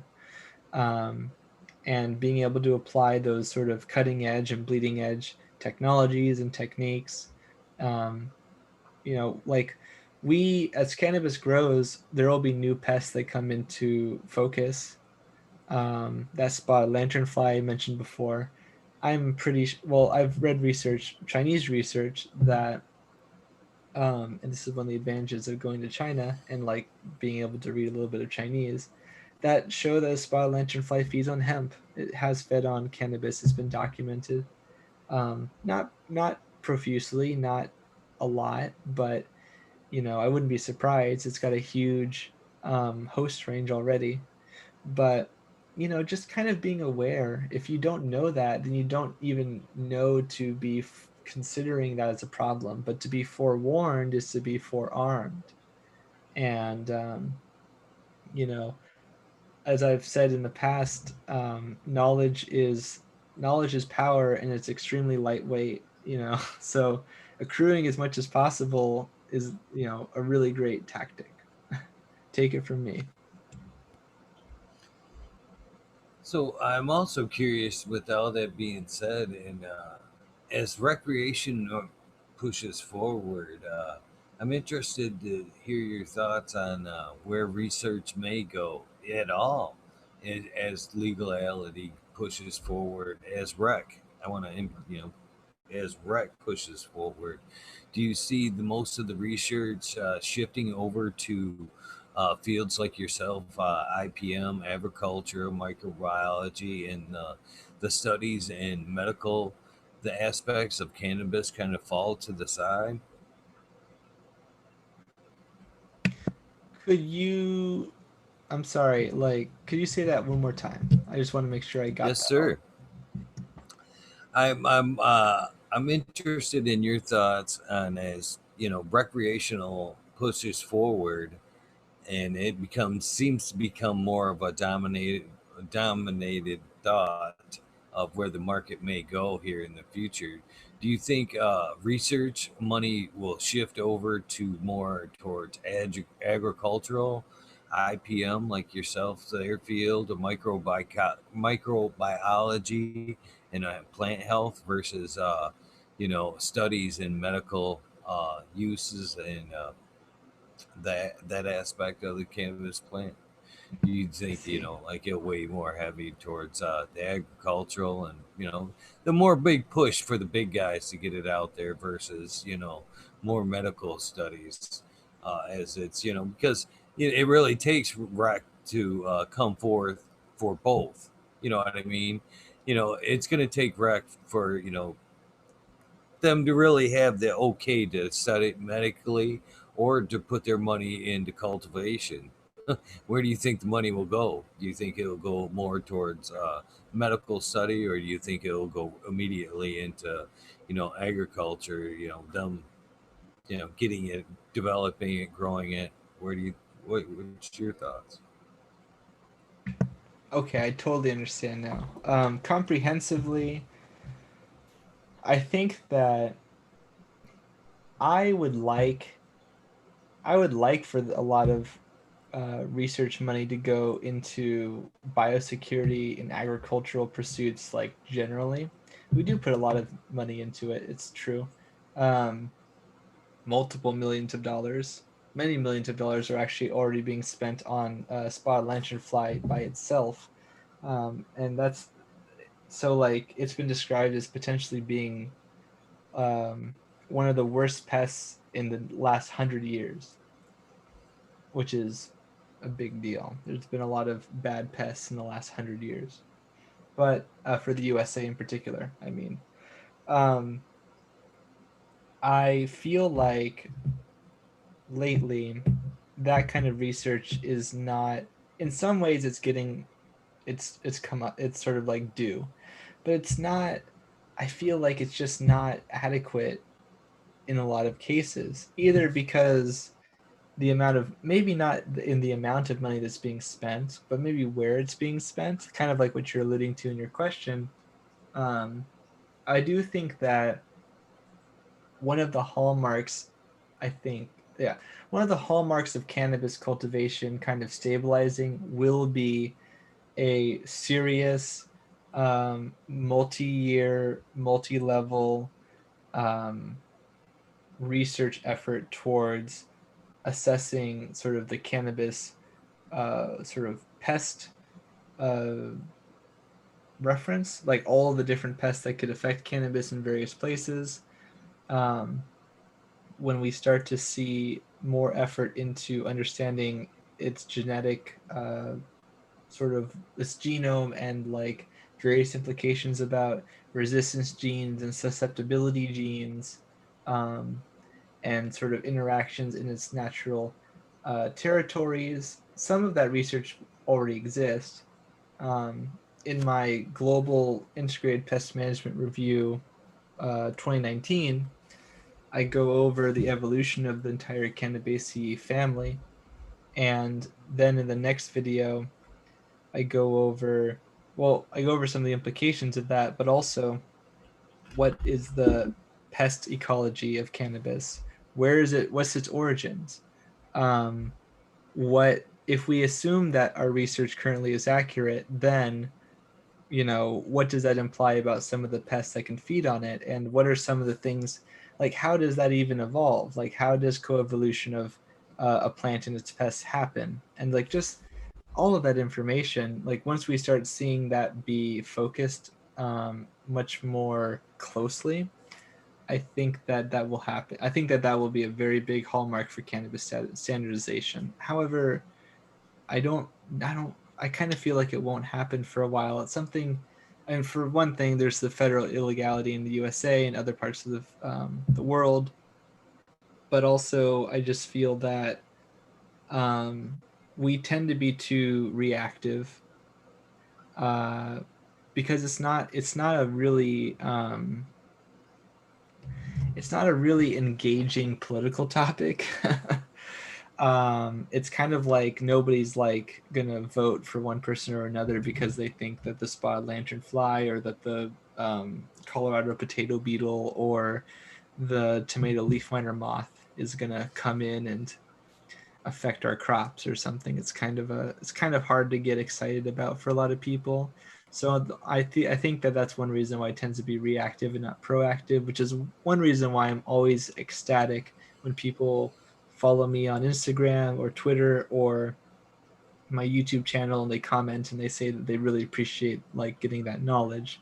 And many people in the chat have said that too, and I really appreciate everyone who said that genuinely and honestly, because it's a little surreal to me how, on the one hand, how much we don't proactively research these things because they cost billions and billions of dollars annually in food losses, which is an incredible waste for a lot of people down the pipeline. But also because I know it's not a topic that's easy for people to kind of get engaged with. So when I meet like-minded people, it's very endearing, and I know that those people tend to also want to spread that information as well. So again, I'm being garrulous, but I hope that was a comprehensive answer. So I'm interested in to know, as somebody as a botanist, uh, just an all around lover of the environment. I'm sure. I'm interested in to know your thoughts on the environmental impact and soil impact of cannabis. As you know, it does get to be recreational, and cornfields and wheat fields are taken down, and cannabis fields are thrown up there. Do you think it's going to have what do you think the effects on the soil and environment will be, both heck there's a lot of impacts here, both to wildlife, pest management. Do you think they could bring in, start create a pest problem that we never seen coming for before?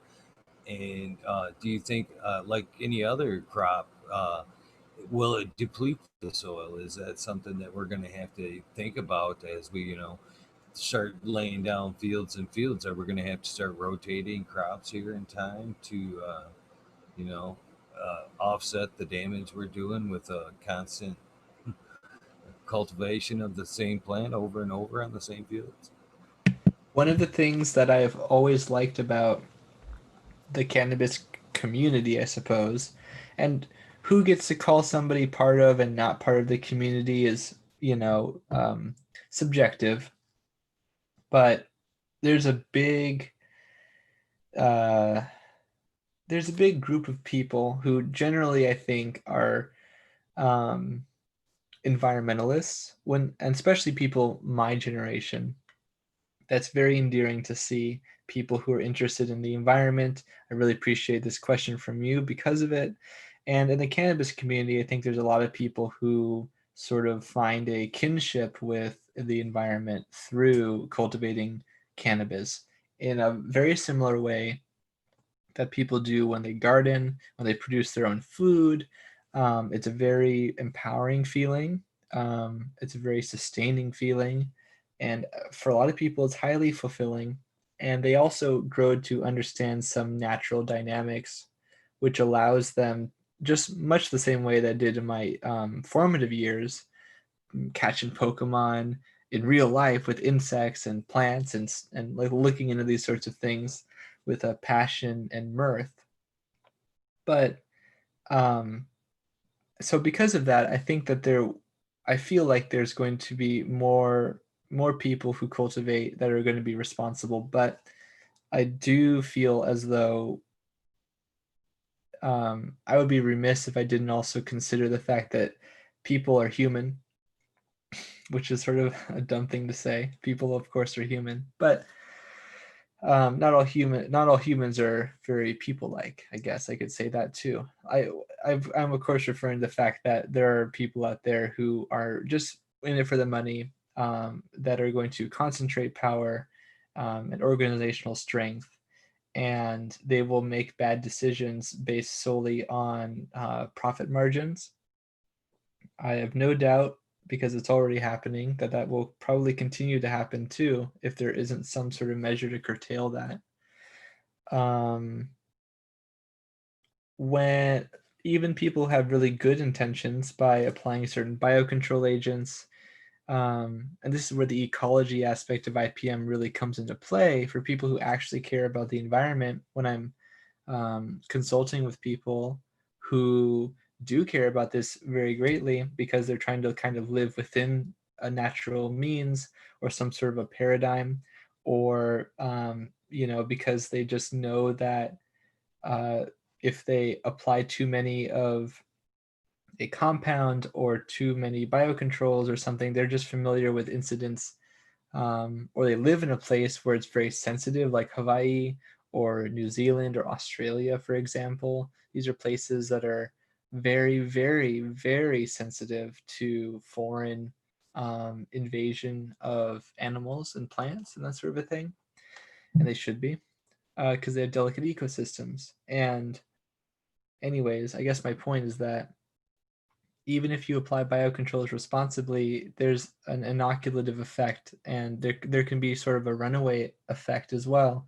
And as an IPM specialist who uses biocontrols, I'm trying to be very real when I say that this is a real possibility. Like, do I think that cannabis will have a greater effect than other plants that we already use biocontrols for? Actually, possibly, because it is such a valuable crop and it's going to become more valuable. Then there's going to be much more incentive naturally, economically. Which, by the way, the oikos in Greek, I think I said this recently too, that is the derivative, or that derives from, is the same, whether you're talking about economics or ecology. And I bring this up because it's like it's the same kind of resource when it comes down to it. Like, you will have some sort of effect on the environment, on the ecology, on the economics, and these are all intertwined essentially. Um, you were talking about microbes.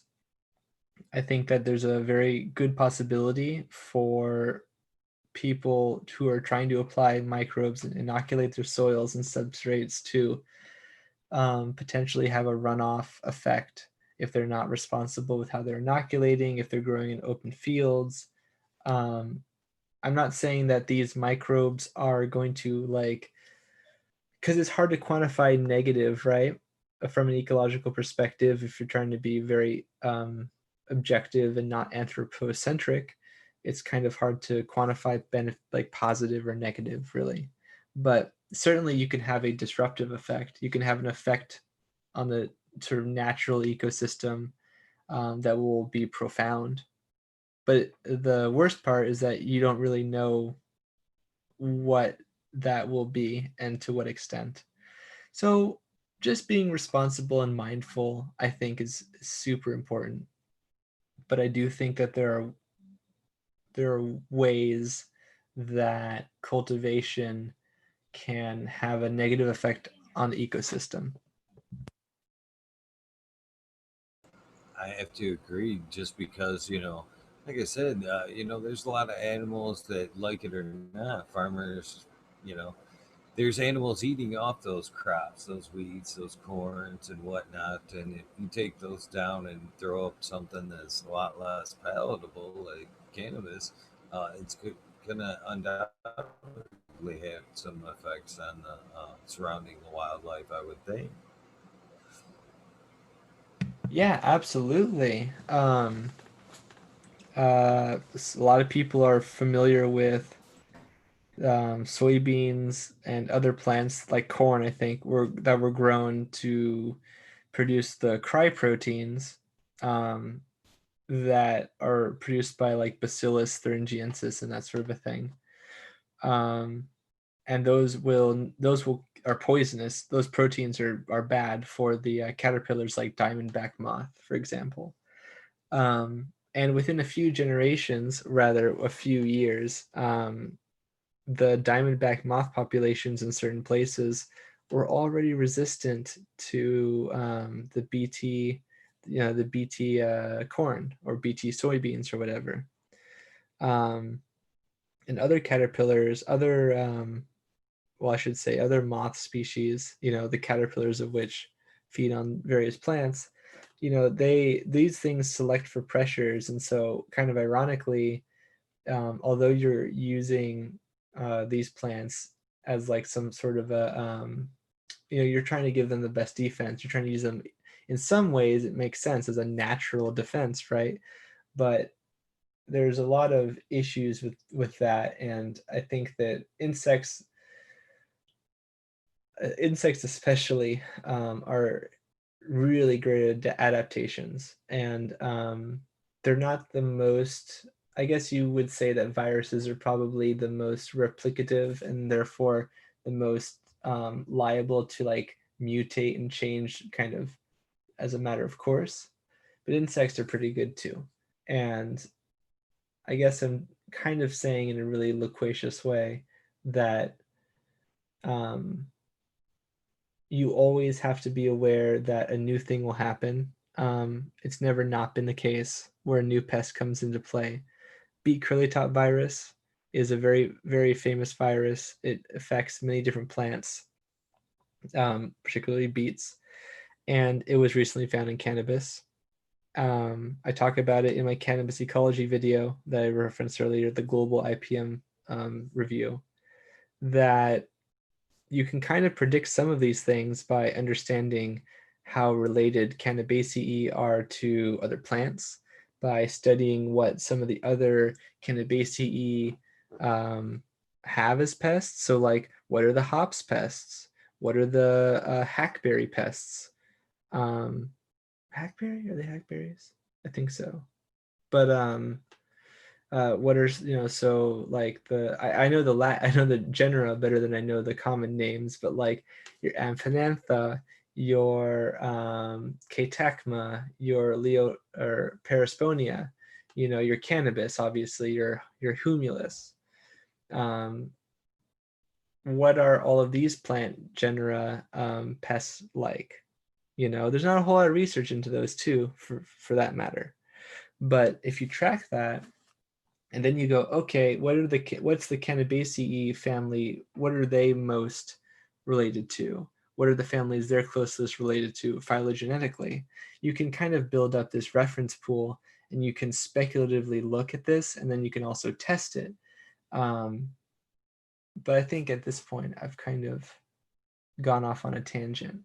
But does that make sense? I think that you can have all of these effects, but there's ways that we can kind of predict those effects. But I think that we're not at a point where we're doing that, even in other crops that we already grow to a large extent. But I would like to see more of that in cannabis, because I'd like to keep us from being destructive, even if we have the best of intents in our growing strategies and environmental conscientiousness. I kind of giggled a little bit when you said, a little bit of runaway pest management, how they could possibly get out of control. And I can't help but wonder, like in my area, uh, if cannabis hasn't had a lot to do with the seemingly explosion last few years of ladybugs here in Michigan.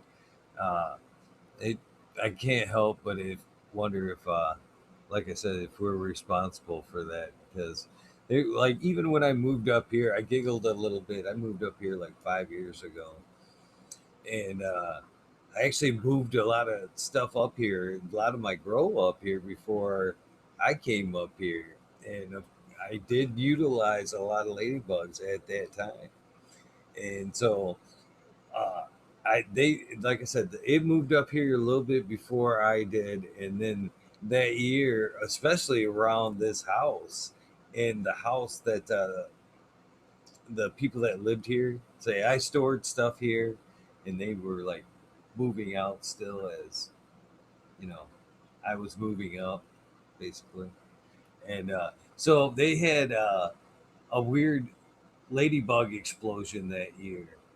And I just thought, oh, that's funny. I can't help but wonder if I brought him up. He's like, yeah, they've just never been this bad before. And all along, this house was like, they were thick that year. And I can't, all that season, I kind of giggled and wondered. I can't help but wonder if this is in some part due to me. I like that. On that note, I just want to bring up that a good example of that damage of that ecological damage is this is not unique to cannabis, but I think cannabis growers, perhaps even like 2 decades ago or more, might have been implementing or affecting or they've had some influence on this, either by supporting businesses that do this. So there's that economic ecology, but also perhaps through the implementation directly. And that's the use of lady beetles, particularly the harlequin lady beetle, Harmonia axyridis. And it is an invasive lady beetle species from Asia. And it's a big problem because of the fact that the populations are cannibalistic. Not cannibalistic, rather. They feed on other lady beetles. It's called intraguild predation. So it's advantageous for a predator to feed on competing predators that feed on the same target resource. In this case, aphids. So the larvae and the adults will eat aphids, and they'll also eat other lady beetle larvae, larvae and eggs. And so obviously that's going to have a huge effect, and they tend to displace other native lady beetle species. They're really hardy. They're really good at overwintering, and they also have is it a fungal? I think it's a microsporidium. Yeah, microsporidium. Microspora. I'll look it up. But there is a pathogen that they can pass to other lady beetles as well. So they just kind of have all of these like sort of traits essentially associated with them that cause them to have a big negative impact on native lady beetle species. And a lot of people I know have used lady beetles a little bit to control aphids or to control other pests that the lady beetles don't actually control. And a lot of people are like, most people don't know this, what I'm saying, but there's a lot more people that knew about it now than they did 5 years ago, for example. There are entomologists and mycologists that have worked together with ecologists to kind of understand this generally better. And then people who are savvy about this info will talk about it and the news kind of spreads. But how much of that damage is already done, we don't really know. We don't really have a researcher out there quantifying that exactly, that I'm aware of, or a group of researchers or anything like that. There's tons of people. I'm sure there are people who grow. I mean, usually people aren't releasing lady beetles. They're usually like applying, permethrin or myclophenol or uh, hexythiazole or something like this, um, to their grow out in some forest somewhere potentially. But yeah, there are a lot of potential negative repercussions. Some of them I think will be really kind of invisible, like especially with microbial inoculations. And I don't know anyone who's tracking that. And I think a lot of people just assume that some commercial population that they've bought it's fine, it's whatever, man, it helps plants grow. But that's kind of too simplistic, I think, from an ecological perspective, because, well, what does that even mean? Helps plants grow, maybe helps a plant, maybe edges one plant over another in a massive way, because Bouveria bassiana in fact colonizes it and kills a big major pest that was allowing it to be less competitive, but now it's more competitive and outcompetes other plants. Like, this kind of thing happens, this runaway effect happens. So I just want people to be aware of that. I know people like to talk about lady beetles a lot, and I've used them before. They have their place. There are lady beetles that feed on spider mites and powdery mildew, and obviously aphids. Some of them are fungivorous. Some of them are even herbivorous. But there's a lot of different kinds of lady beetles, and you can check those out on my YouTube channel too. I'm just curious here, and pardon my ignorance, but when we're thinking about biotactics and when we're bringing them into our gardens, how big of a factor is a geological location and environment when we're ordering them? I mean, should that be something we should research a little bit? I mean, order things that are appropriate for our location. I think so. Like, fun fact, uh, there are no.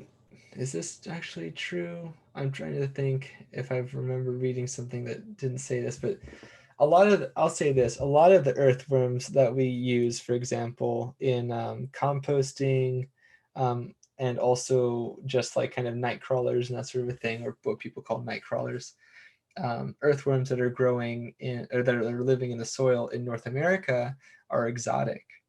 And in some places, they will eat up all the leaf litter, and they'll totally change the ecosystem, because a lot of organisms will either reproduce or feed on, or in some way rely on the leaf litter being there, and then it's not there. And then that causes a huge kind of chain of events. And I think one of the ways that earthworms colonized North America was through sort of the Columbian exchange and through ships and that sort of a thing. Um, so back then, people weren't really cognizant of that sort of impact as much as they are now.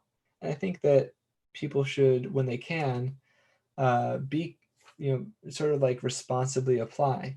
There are definitely laws in the United States of America and many of the other really mindful nations like New Zealand and Australia, and as well as sensitive places like Hawaii, where you cannot import certain biocontrols because they deem them to be a potential hazard for the ecosystem.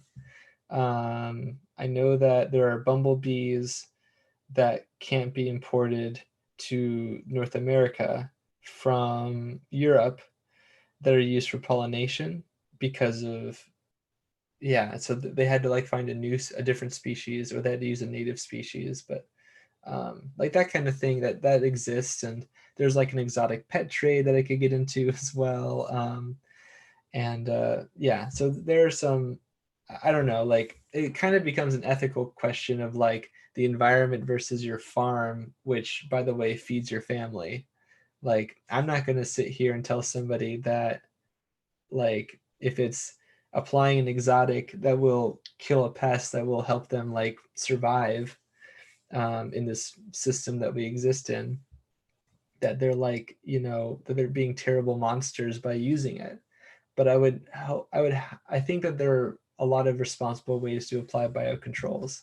One of the best ones is by using the right rate, and also making sure that you are using them in a necessary way, like knowing what they target, and asking a commercial representative what biocontrols, like what environments they do the best in, and possibly even where those cultures came from. Because as I go into in some of my videos about the Phytociidae, which are a family of predatory mites, like where that Swirsky and Cucumerus come from, and Californicus does too, and Persimolis for that matter. They have a like some of them come from like the Middle East, or some of them were first found in like Egypt, for what is now Egypt, or various other places. And they might have like a Mediterranean bent in those areas, but they might also have been found in other places. But it's kind of hard for us to know whether they were really truly endemic. But my point is that they adapt to their environments as well. And so maybe a population that doesn't do well sort of in one environment will do a lot better in another environment. So the species can still be a problem, depending on the culture. And if they're culturing the predators in an insectary, one of the other things that happens is that their microbiome tends to be very different from the natural microbiome of a conspecific. And that's significant because the microbiome influences their physiology quite a bit. So much so, and because a lot of the times, there's some sort of way to vertically transmit these microbes from parent to offspring too. And so if you're growing them in an insectary, if they're feeding on an artificial diet, if they're feeding on something that's not the target pest, but is an alternative food source, that all influences the hunting behavior, the seeking behavior, the physiology of the organism. It might be way less suited to living in nature, actually, with a reduced microbiome and an alternative feed or diet. So that could be one way that it could benefit cultivators from not over applying or negatively affecting the ecosystem locally.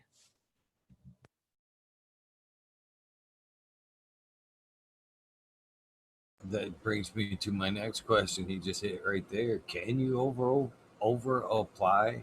I mean, I can see uh, a gardener, a home gardener, seeing as we, here in chat, somebody, oh no, spider mites, spider mites. Can you actually, uh, overdo it? Can they, actually go get, so many extra spider mites, whatever that it's a counterproductive in what they're trying to do?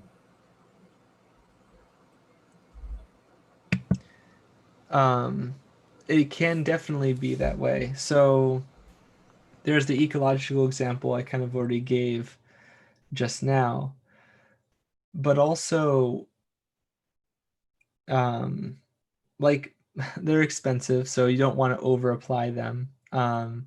It also kind of depends what you're growing. Traditionally, when biocontrols were first being utilized, they were still trying to figure out different application rates for different places and how much things changed between various fields and that sort of a thing. And traditionally, the biggest problem was that people people would buy the biocontrols, and people still do this. People will say, okay, I want to use biocontrols. I've never used them. I'll buy a little bit and then I'll apply them and see how it goes. And what they quickly find out is they didn't apply enough to have the effect that they wanted in the time that they wanted. And a lot more trial and error and experience and research and empirical data keeping has given us a lot better of an idea for that. But you can over apply, and you can also sometimes apply biocontrols that don't play nice with each other through that intra-guild predation I was saying before. But it doesn't happen typically. Usually predatory mites don't feed on each other really, and the generalists would be the ones that would be doing that, not the specialists anyways. But yeah, there are ways to over apply, but generally speaking, from a purely cultivation target perspective, inundative releasing is not an invalid technique. It's just a really expensive one, and it can be a little bit wasteful. But if like the situation is dire, or you have a timeline you need to really keep, it's worked in my experience to apply kind of a super high rate to have a great effect in a short period of time or shorter period of time.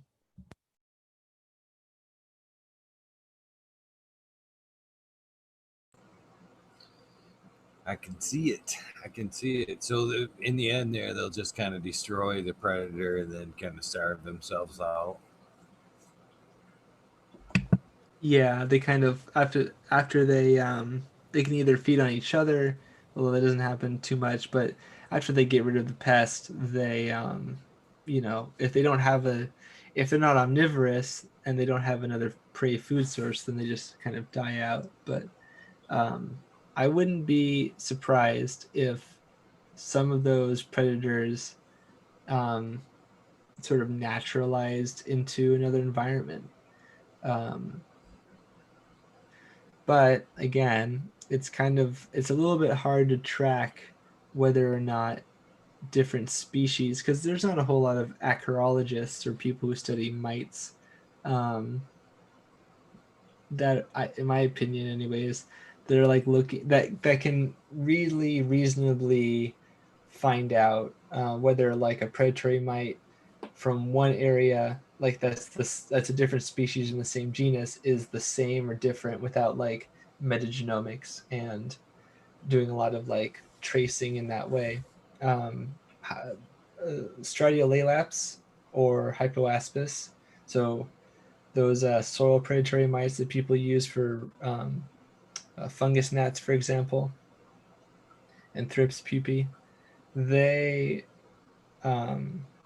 the whole kind of those two genera are what are called waste bin taxa, which is just a funny name for saying that there's a lot of different species and subspecies and populations and cultures that might actually represent like cryptic species that are physically indistinguishable because they're really small mites, and morphologically they might be practically identical, and the only difference might be a small shape difference in the I always forget how to pronounce this word, edigus, which is basically the male reproductive organ of arachnomorpha mites, and I think arachnids in general.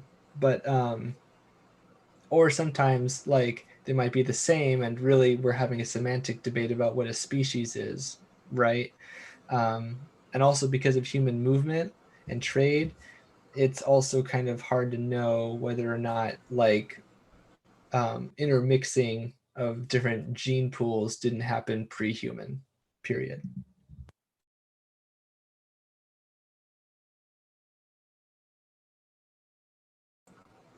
I'm also interested in knowing your thoughts on uh, pest management through soil inputs, neem cake, diet matrix, or stuff like that to keep bugs down. You think it has negative impacts, towards what's going on in the soil, the rhizosphere, or your thoughts in general on pest management like that. Yeah. Earlier, I mentioned that azadirachtin and other compounds from the neem tree can be antimicrobial, but that's a very vague statement. Um, is it fungi? Is it bacteria? Is it oomycetes? Is it um, archaea? What microbes? And off the top of my head, I don't actually remember, but there is research that goes over this, and um, like any compound, any chemical compound that has some sort of like toxic effect to some subpopulation of animals or fungi or bacteria, it's going to have an effect on the local area. And if it's a large local area, like a whole field, you can run into the same problems that you do with synthetic chemistries, um, even if you're trying to mitigate by using natural chemistries and that sort of a thing. Um, a lot of natural chemistries like pyrethrins, for example, or pyrethrin, I should say, they break down, they degrade, they're photoreactive.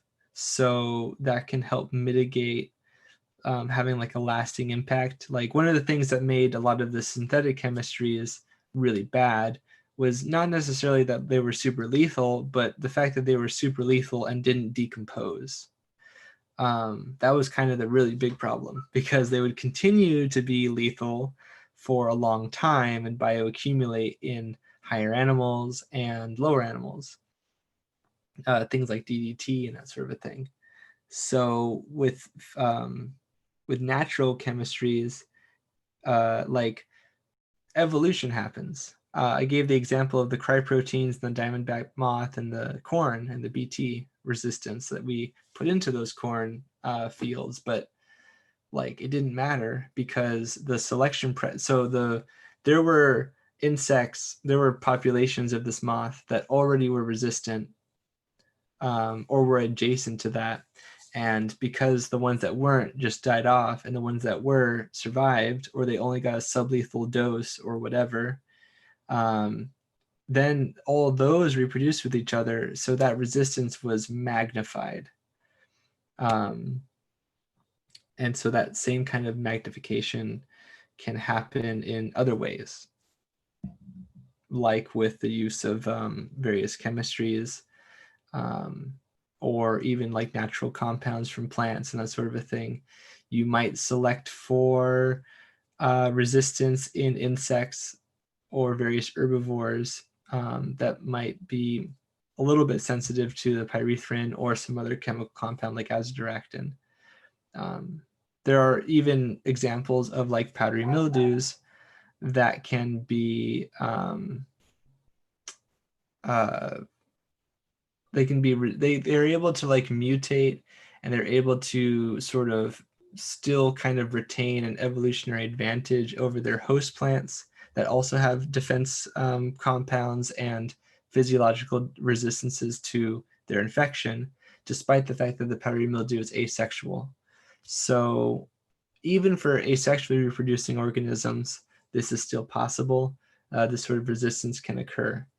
And so you always have to be constantly vigilant that you are not applying something too much. And then I'll finally cap this off by giving an anecdote that there are leafcutter ants that will harvest leaves and then use those leaves to produce a fungus. And these fungi and ants have had a relationship that's literally millions of years old. So they've cultivated this fungus species, that fungus species can have pathogens too. And so the ants have evolved a venom secretion that they use as a fungicide essentially. But that fungicide affects the fungal pathogens that feed on their fungus, but not the fungus itself.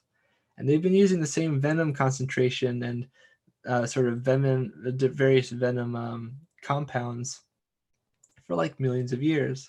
And the kinds that they use have generally been the same for millions of years. well, how is this possible for these ants?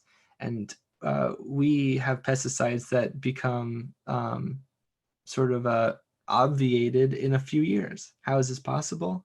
Well, it's because even the ants use kind of a sort of a rolling mixture and change of these venom concentrations, and which ones exactly get produced and in what quantities can kind of change over time through like changes in genes and traits and that kind of a thing. All I'm saying is that you want a cocktail of different solutions to the problem, because if you rely on one or a couple, you will select for resistance. And people who say that biocontrols, you can't get resistant to being eaten, that's literally evolution. Like, that's such a ignoble thing to say. I know that kind of thing usually happens over a long period of time, but there's plenty of examples where it hasn't, and it happened very quickly. So that's what I have to say about that. Nice. Well, I'm just checking in on you a little bit. I mean, we're way deep into way past what you said you may put down. I'm very grateful. How you doing? Are you still good? I mean, this is pretty long episode. I prefer it to keep my guests happy so they'll come back than for to exhaust them so they'll be like, I don't want to do that again. I So I'm just appreciate kind of checking in on you. I appreciate that. No, I'm looking at the time and it's 23:38 in San Diego, and I should probably wrap. Uh, I'm fine though. I could keep going. If you have like a few questions that are really salient or something, or if we want to take something from the chat, I have not been able to keep up with the chat at all. So anyone who's like added me or asked me a question, um, uh, I will look at the chat later and check out my channel and send me messages there. I'm pretty responsive. Most people who know me know that I really make an effort to talk to as many people as possible. But yeah, I'm enjoying this a lot. Thanks a lot for having me. Oh man, this has been a great episode, and you'll see that as you look back through this chat and when you review the show, they're like, just they have loved this episode. And to be honest with you, if they have a couple questions, that's up to them. But to me personally, I would rather save them to get you back on. I'd rather bake them for another episode, to be honest with you, to have a good reason for you to come back because I've enjoyed this. It's been a wealth of knowledge. It's been a great free flowing conversation. And among best of all, the chat, the community has enjoyed this. So, I'd rather, like I said, I'd much rather end on a great note with you, so you'd be more welcome to come back than, you know, to just kind of exhaust you. you know. So, any shout outs you'd like to do? Of course, any your YouTube and anything way they can find you, please shout all that out. And any other shout outs to anybody in the community, stuff like that. Why you have the floor. Absolutely, and I think that's I think that's prudent. I'd love to come back again. I really enjoyed the experience, um, which might be a little narcissistic because the experience was just me talking to you for an inordinate period of time. But I'm glad that you enjoyed it, and I'm glad that the chat enjoyed it too. But Absolutely. thank you. I want to shout out my friends who decided to come on to the show while I was speaking. Jack Greenstock, Spartan Grown, Brandon Rust, Aaron the Grower, the American one with the Keens. Um, I hope that I'm not missing out on anyone else. Purple Thumb OG, here's a mod, I see. Um, yeah, I really appreciate you guys coming out, and obviously many of you are already on too, so you knew this was probably going to be a pretty fun episode anyways, I think, now that I've actually enjoyed it. But I'm glad you came out to see me. Those of you who follow me on various social media platforms, especially ones that I've cultivated personal relationships with, or professional ones too, on YouTube and Instagram and Twitter and everywhere else. I really appreciate that support. And I'm glad that, like, humbly, I'm glad that people are actually interested in this stuff. Growing up, people were never really too fond of like the bug stuff, and I think it might have given me a bit of a complex. But I think that I don't feel so bad anymore, especially when I found how valuable it has been with other people. It's, again, I'll reiterate, very very surreal. Um, Shout out to my Zenthanol YouTube channel. If you're interested in integrated pest management resources and questions, I do a monthly IPM FAQ video series. I started that recently. I've been really enjoying how engaging it is with people. It keeps me sharp. It makes me sometimes it makes me do research for my own stuff just to make sure that I'm sharp about it. Because who can be wrong on the internet? That's totally unacceptable, and I try to be that as little as possible. But it does happen sometimes. Sometimes because the research changes. But yeah, thanks everyone for listening. And if any of these questions sparked a greater interest in IPM or entomology or mycology or something, then I'll feel really great. And I think a lot of people did, and I really appreciate you all.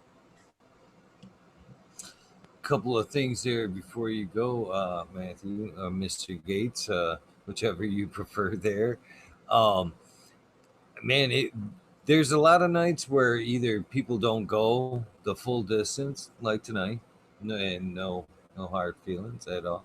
There's the rabbit hole, or there's some nights where I just haven't put together a show, or I just feel like taking a break and hanging out with every people in the community, the panel shows, and either way, the Zoom numbers are always the same.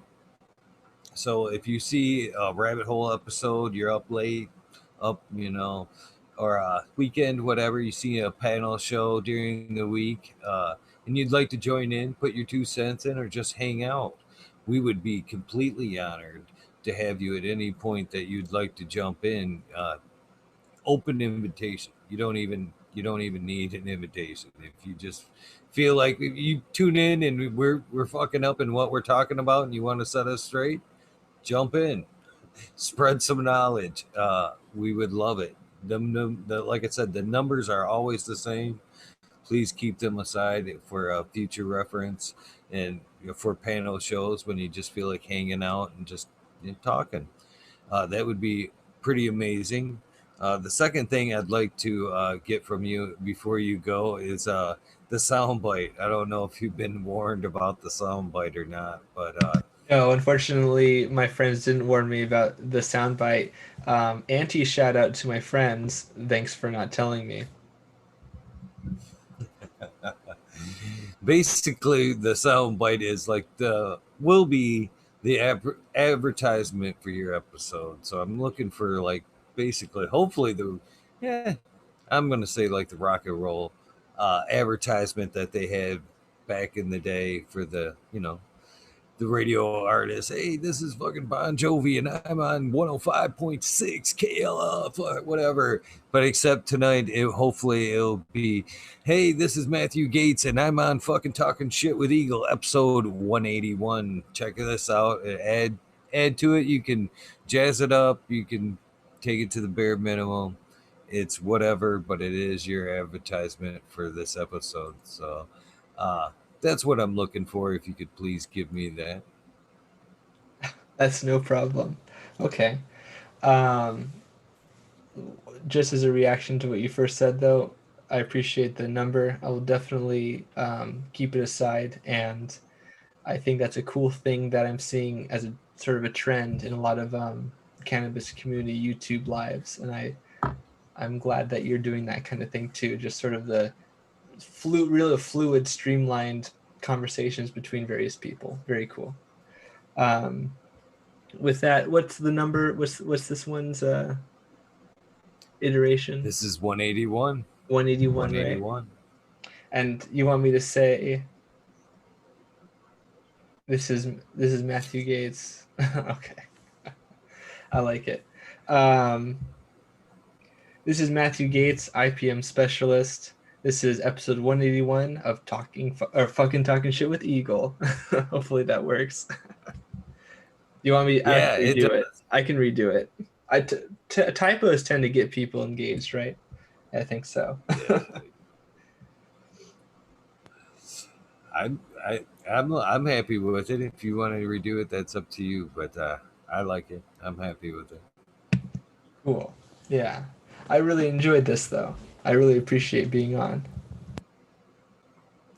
Well, I'm most certainly glad and honored that you took me up on the invitation. You know, time is very precious, and you gave me a nice chunk of yours that, you know, I can only repay in favor. So keep that in mind. But Well, I do appreciate your time. you make enough. I mean, you make enough relationships. I've noticed that, like, man, it's been really helpful. So yeah, pay me back in that favor. I really appreciate Purple Thumb OG shouting out my channel. I'm just glad that people like me as a resource at the end of the day. It's a very fulfilling feeling.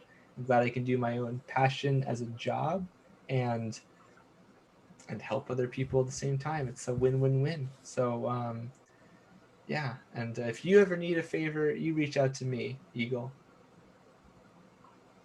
I appreciate that. That's what makes the world go round. And I do, from the bottom of my heart, appreciate that.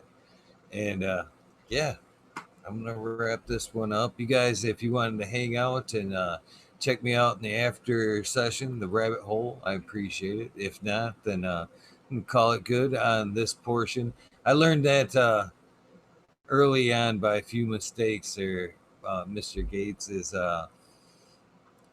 I was like running the show long without cutting it right then and there, and then I was making like copyright mistakes to where they were pulling the episode. So now I'm smart about it. I cut it off and then I pick it back up with fun. That way, this portion, this gem of the info, won't be lost to the YouTube stupidness that comes next. That's So that's interesting. I'm glad you figured that out. That technique. There's some little tricks of the trade there. People have to follow with YouTube Live. It seems. yeah, well, it's happened. I've had a few great episodes. Wolverine Grower was one, the first one that really hurt. Uh, you know, I he went to like really close to the 420 mark, and so I just cut it off, and I didn't do the after episode, and I just kind of played a few songs and rambled, and it got copyright stricken, and it wouldn't air in a lot Oh, of that's places right. because of that. Jack was telling me about that on the Growing from Fellow Growers. That's right. That's too bad. Yeah, I had to go back and scrub the music out, and they let it re-air, but it took weeks before it was, you know, suitable for re-air. And but it was tough lesson learned, but nonetheless a lesson learned. So So this is the rabbit hole. no, nope. I'll actually pull it. And have to actually end it all and then jump into that rabbit hole. So yeah, it's time to say goodbye to this portion.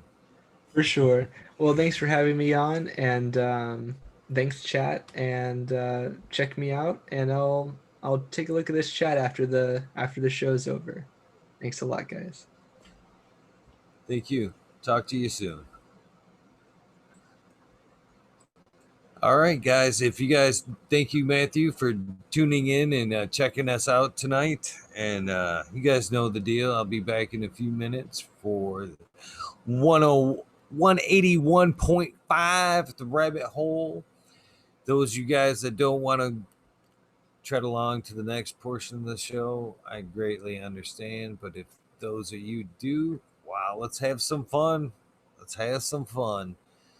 So thank you again, Matthew Gates, for stopping in tonight and dropping just a ton of knowledge on us and letting us get to know you a little bit deeper than what we get to see on some of the other shows. It tends to mean a lot to us to get to know the other side. So thank you for that. And hopefully we see you a little bit more around here because we'd greatly appreciate it. You guys know the deal. Do something nice for somebody if you're not going to tune in to the next portion. Random acts of kindness do save lives. I'm a living, breathing example of that. And man, it affects both parties in such a positive way, and it's such an easy thing to do. Don't hold back. I'll see you guys in a few.